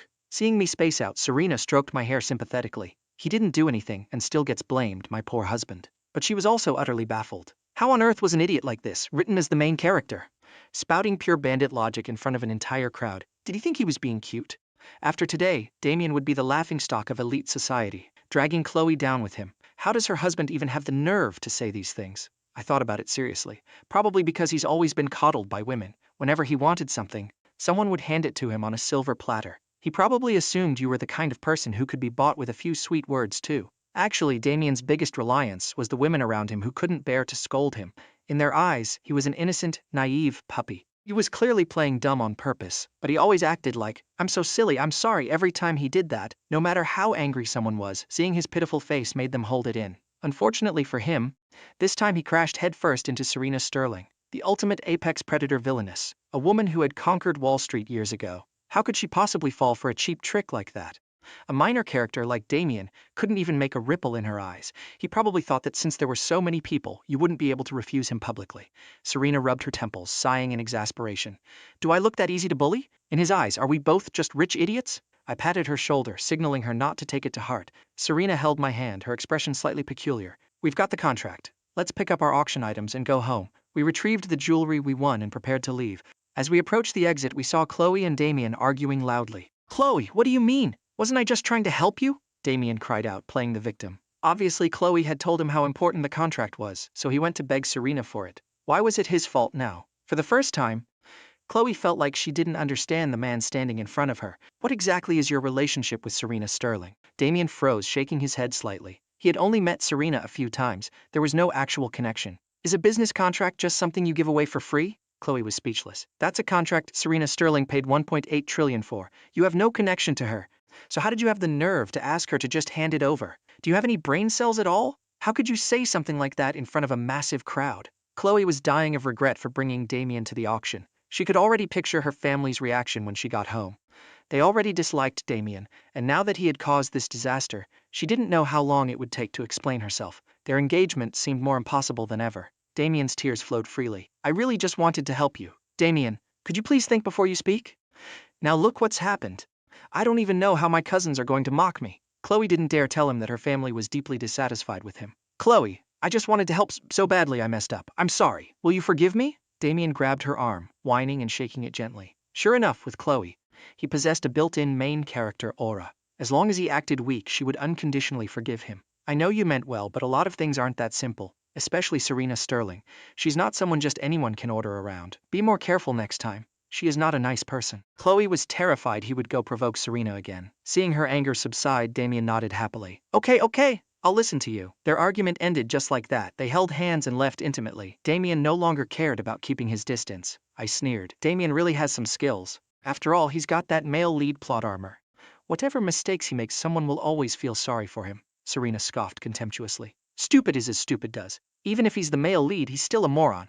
The people who defend him must be morons too. Being around a guy like that would just make me feel embarrassed. She was utterly disdainful. How could Chloe be so forgiving? This auction incident will be spread across high society before tomorrow morning. The Willow family is going to become a laughingstock. And Chloe just forgave him so easily? Doesn't she know how to use her brain? Does the Willow family know she's this deep in her delusions? I leaned close to Serena, asking curiously, what are you thinking about? I'm thinking that an uproar this big will definitely reach the Willow family's ears. A prestigious family becoming a joke just because of a man. Tell me, what's going to happen to Chloe when she gets home? Serena said, highly amused. I seriously recalled the original plot. She's definitely going to get disciplined. In the original story, Chloe lost all face because of Damian's antics. The Willow family ordered her to cut ties with him. She refused and was punished by being forced to kneel in the ancestral hall. If it weren't for her actual business acumen, her position as heir would have been snatched away by her younger sister. Serena nodded in understanding. It's a pity we can't watch it live. Let's go home. While Chloe was still on her way back, Grandpa Willow had already received a call from a rival, mockingly praising his granddaughter's skills for bringing a man to beg Serena Sterling to hand over a 1.8 trillion contract for free. Grandpa Willow was furious. Even if his family couldn't afford the bid, they couldn't just let a man go harass someone else. A 1.8 trillion contract? and he just openly demanded it from Serena Sterling in front of hundreds of people? He really had the audacity to speak.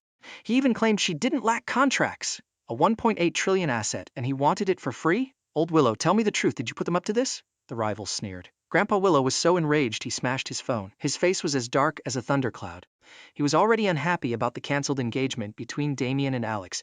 Now this incident pushed his fury to the breaking point. He grabbed another phone and called Chloe. Seeing the caller ID, Chloe glanced at Damian. Damian, don't say anything in a minute. She knew exactly why her grandfather was calling. Where are you? As soon as the call connected, Grandpa Willow roared. Chloe played dumb. Grandpa, I'm on my way home. What's wrong? Didn't I tell you not to bring Damian to the auction? Why didn't you listen? Now look what's happened. The Willow family is the laughingstock of our social circle. Are you satisfied now? Grandpa, I'll explain when I get home. I don't want to hear it. Get back here immediately. Grandpa Willow, this has nothing to do with Chloe. It's my fault. Hearing Damian's voice, Grandpa Willow's rage exploded. He cursed directly. Who the hell do you think you are? I am speaking to my granddaughter. What right do you have to interrupt? Damian was scolded to the point of tears. Grandpa Willow, I just wanted to help Chloe. You used your sweet talk to deceive Chloe, but you can't deceive me. Are you stupid or just plain dumb? If you speak without thinking, then keep your mouth shut. Since when is it an outsider's place to interfere in my family's business? Chloe glared in dissatisfaction at Damian, who was putting on a pitiful act. She had explicitly told him not to speak. Grandpa, I'll talk to you when I get home. She didn't wait for him to reply, hanging up and pulling the car over. Noticing Chloe's reaction, Damian nervously lowered his head, not daring to meet her eyes. Why didn't you listen to me? Chloe looked at him coldly. You knew perfectly well Grandpa was already furious. Why did you open your mouth? If Damian hadn't spoken, she could have spun some explanation when she got home. But the moment he opened his mouth, he enraged her grandfather even more. Damian anxiously twisted his fingers. Chloe, I just didn't want you to get yelled at by Grandpa Willow. Was that wrong? Damian, didn't I tell you not to speak? Couldn't you hear how furious my grandfather was? Chloe started to suspect he did it on purpose. Chloe, you're misunderstanding me. Looking at him crying pitifully. For the first time, Chloe didn't want to coddle him. Does crying solve the problem? Can you stop playing the victim every time you make a mistake? Your 2 sentences could literally cost me my position as heir. Do you understand that? Chloe gritted her teeth in anger. Damian panicked. It's not that serious, is it? Not that serious? Do you think my life in the Willow family is easy? My cousins are just waiting for me to slip up, and now you've handed them an opportunity on a silver platter. Damian awkwardly wiped his tears. Then, what can I do to help you? Don't do anything. Stop interfering in my business. And stop thinking you're being clever by doing things you think are good for me. Damian, if you cause trouble again, I truly won't be able to protect you. Chloe hadn't wanted to say these harsh words, but seeing him so clueless, she had to make it clear. Damian was stunned. What do you mean? Ever since my engagement with Alexander was cancelled, Grandpa and the rest of the family have been incredibly dissatisfied with you. They even told me to cut ties with you. I've gambled all my chips, my entire future, just to protect you. And look at what you've done today. Chloe looked at Damian with deep disappointment. Damian completely panicked. I didn't know about any of this. If I had known earlier, even if you knew what was going to happen would still happen, nothing would change. Chloe shook her head helplessly. Just like earlier, she told him not to speak to her grandfather, but he stubbornly did it anyway. Don't you trust me? It's not that I don't trust you. It's that the things you do make it impossible for me to trust you. Chloe sighed. Before these disasters started happening to her, she found Damian's troublemaking nature somewhat endearing. But now this constant habit of causing disasters was giving her a massive headache. As expected, you only feel the pain when the knife cuts your own flesh. She didn't want to continue the conversation. She drove Damian back to his place. Chloe, about today, I'm so sorry, I really know I was wrong. Damian looked at her with resolute eyes. If you need me to explain things to them, I absolutely will. Chloe's hands paused on the steering wheel. No need. She was terrified that if he went to explain, she'd be kicked out of her own family. Damian wanted to say more, but Chloe had already driven away, leaving only her receding taillights.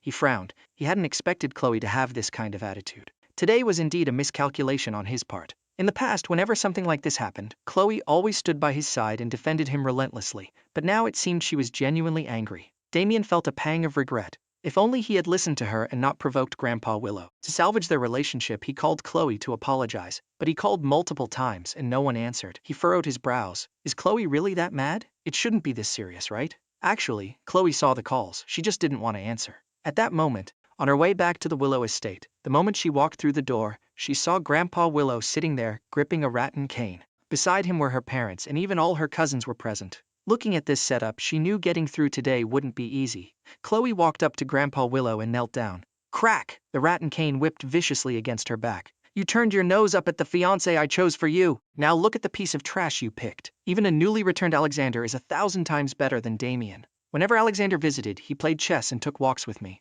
What has Damian ever done besides eat and act pathetic? Grandpa Willow grew angrier as he spoke. Today, do you know how many people called to mock us? They said we couldn't afford the bid, so we sent Damian to shamelessly beg for a multi-billion-dollar contract. Chloe, you've dragged this family's name through the mud. Are you happy now? Grandpa, I will explain this. I don't want your explanations. You think I don't know what happened? Damian isn't that kind of person. Hearing her still defending Damian, Grandpa Willow's rage became uncontrollable. Before he could strike again, Chloe's phone started ringing non-stop. Damian really has no sense of timing. Calling right now is basically signing a death warrant. Grandpa Willow commanded, "Put it on speaker." Let's hear what he has to say. Chloe didn't want to answer, knowing it would cause more trouble, but under her grandfather's piercing glare, she had to compromise. As soon as she hit speaker, Damian's whiny voice echoed through the room. Chloe? Are you mad at me?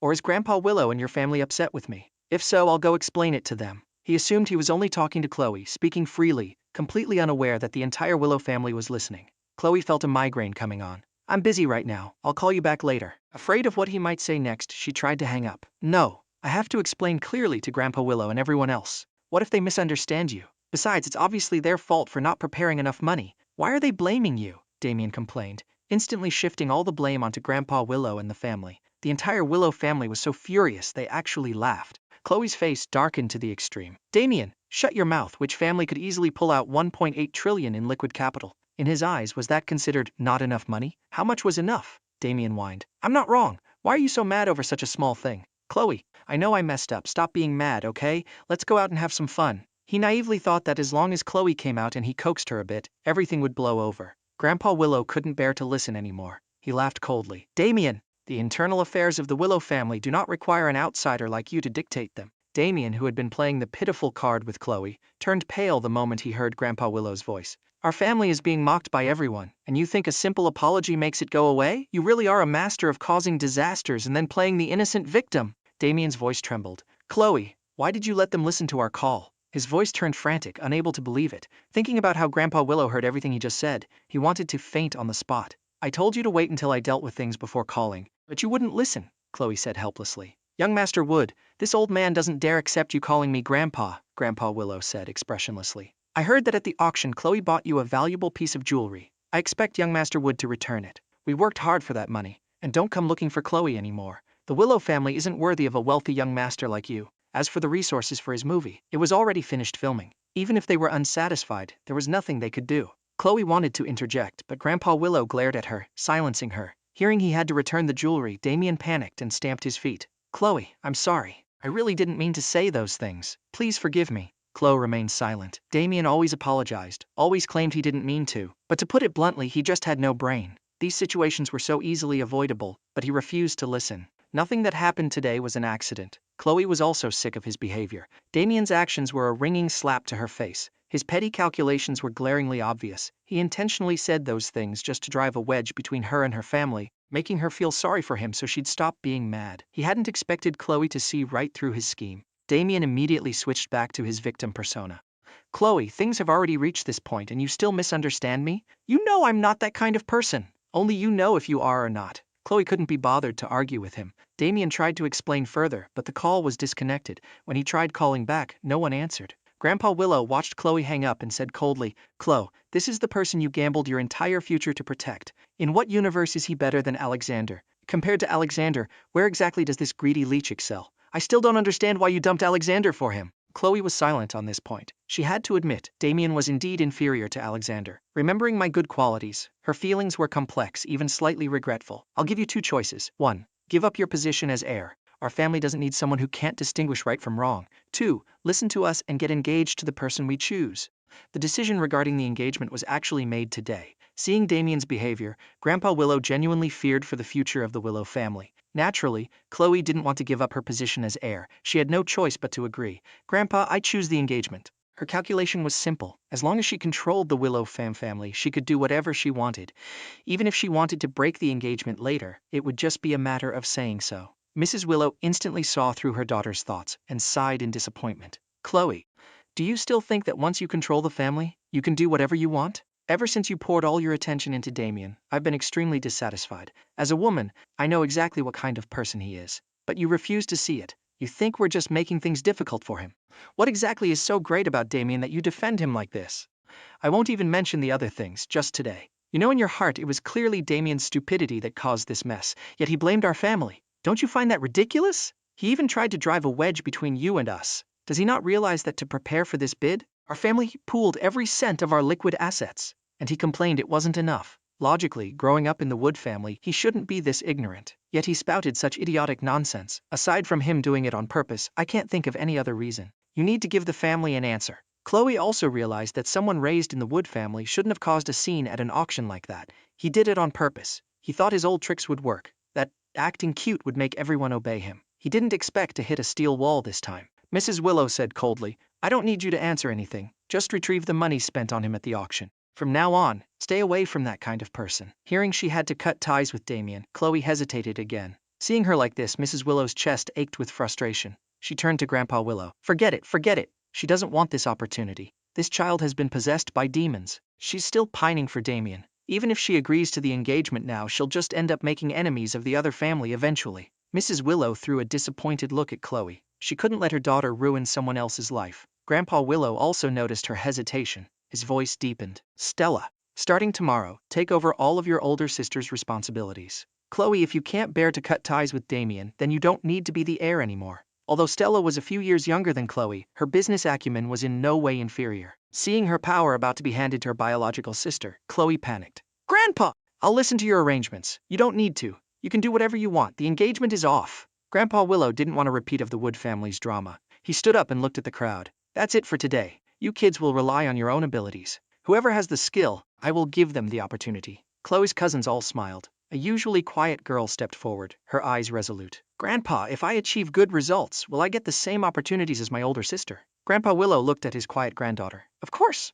You can work at the company or start your own business. It's up to you. I want to start my own business, Grandpa. I will definitely prove to you that I'm not inferior to my sister. Grandpa Willow gave her $5 million as startup capital, asking no further questions. Little did he know, with that $5 million, she would later become the most outstanding member of the Willow family's younger generation. This sudden turn of events left Chloe completely stunned. She never expected that a brief moment of hesitation would lead to this. Grandpa, this is... Chloe, you sacrificed the family's dignity for a man. Dividing the power among your capable cousins is only natural. Reflect on your actions. Grandpa Willow finished speaking and turned to leave. Stella walked up to Chloe and smiled, a hint of gratitude in her eyes. Big sister, thank you for giving me this opportunity. Because Chloe had always been so outstanding, the others in the family never had a chance to shine. Who would have thought she would anger the elders over a man? The youngest sister stepped forward and sneered. I told you before not to get too close to Damian. You kept saying we were prejudiced against him. Now look at you. Serves you right. Second sister, I'm counting on you to protect me from now on. The relationship between Mia and Stella was much better than with Chloe. Seeing her second sister take power made her happier than when her oldest sister was in charge. Stella affectionately ruffled her little sister's hair. Study hard. Whatever you want, second sister will buy it for you. Second sister is the best. Some people just don't know a good thing when they have it. Alexander was so good, but she ignored him and went for that two-faced snake. Mia scoffed coldly. Chloe's face turned pale green, glaring at her. Stella stepped in front of her youngest sister, looking straight at Chloe. Big sister, you ruined everything yourself. Don't take your anger out on Mia. She turned to Mia. Go to school. Mia pouted and skipped over to Mrs. Willow. Mom, I'm out of allowance. Transfer me some more. Mrs. Willow transferred the money and told the driver to take her to school. Chloe, you made a mistake. Reflect on it yourself. Don't use others as your punching bag.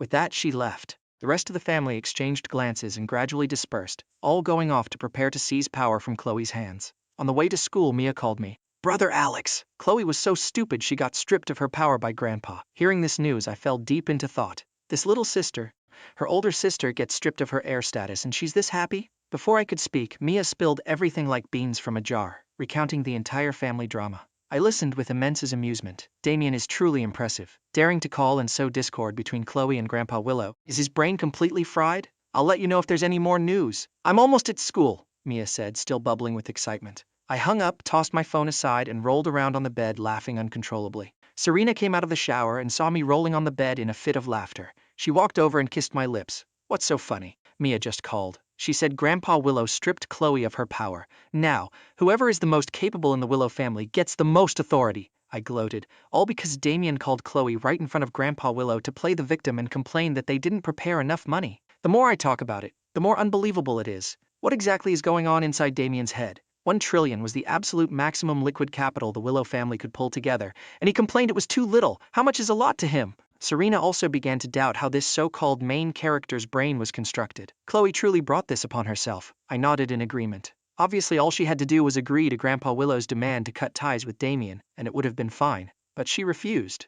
The Willow family just lost all their face because of him. How could they possibly let it go? Oh, and there's something even funnier. I looked at Serena with excitement. What is it that's making you this excited? That bracelet Chloe bought Damian at the auction? The Willow family demanded. She take it back. Serena didn't see anything wrong with this.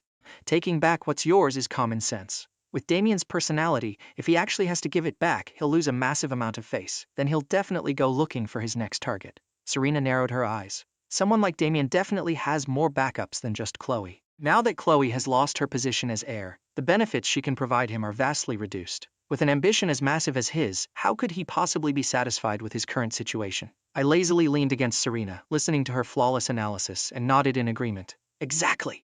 Next up was that famous director who had just returned to the country. At this moment, I was hugging Serena's slender waist, trying to figure out how to bring up the idea of my wife signing a contract with her, investing in the blockbuster movie she had. In the original plot, this movie helped Chloe make a fortune.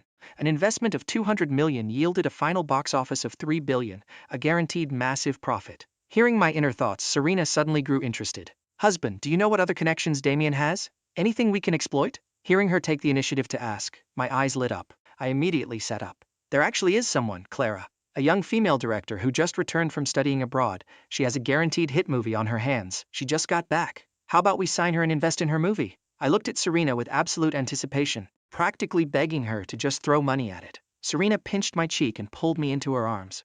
Since my husband highly recommends this person, I'll have someone contact her and give it a try. I was so excited I hugged her and planted a massive kiss on her cheek. You are the absolute best wife.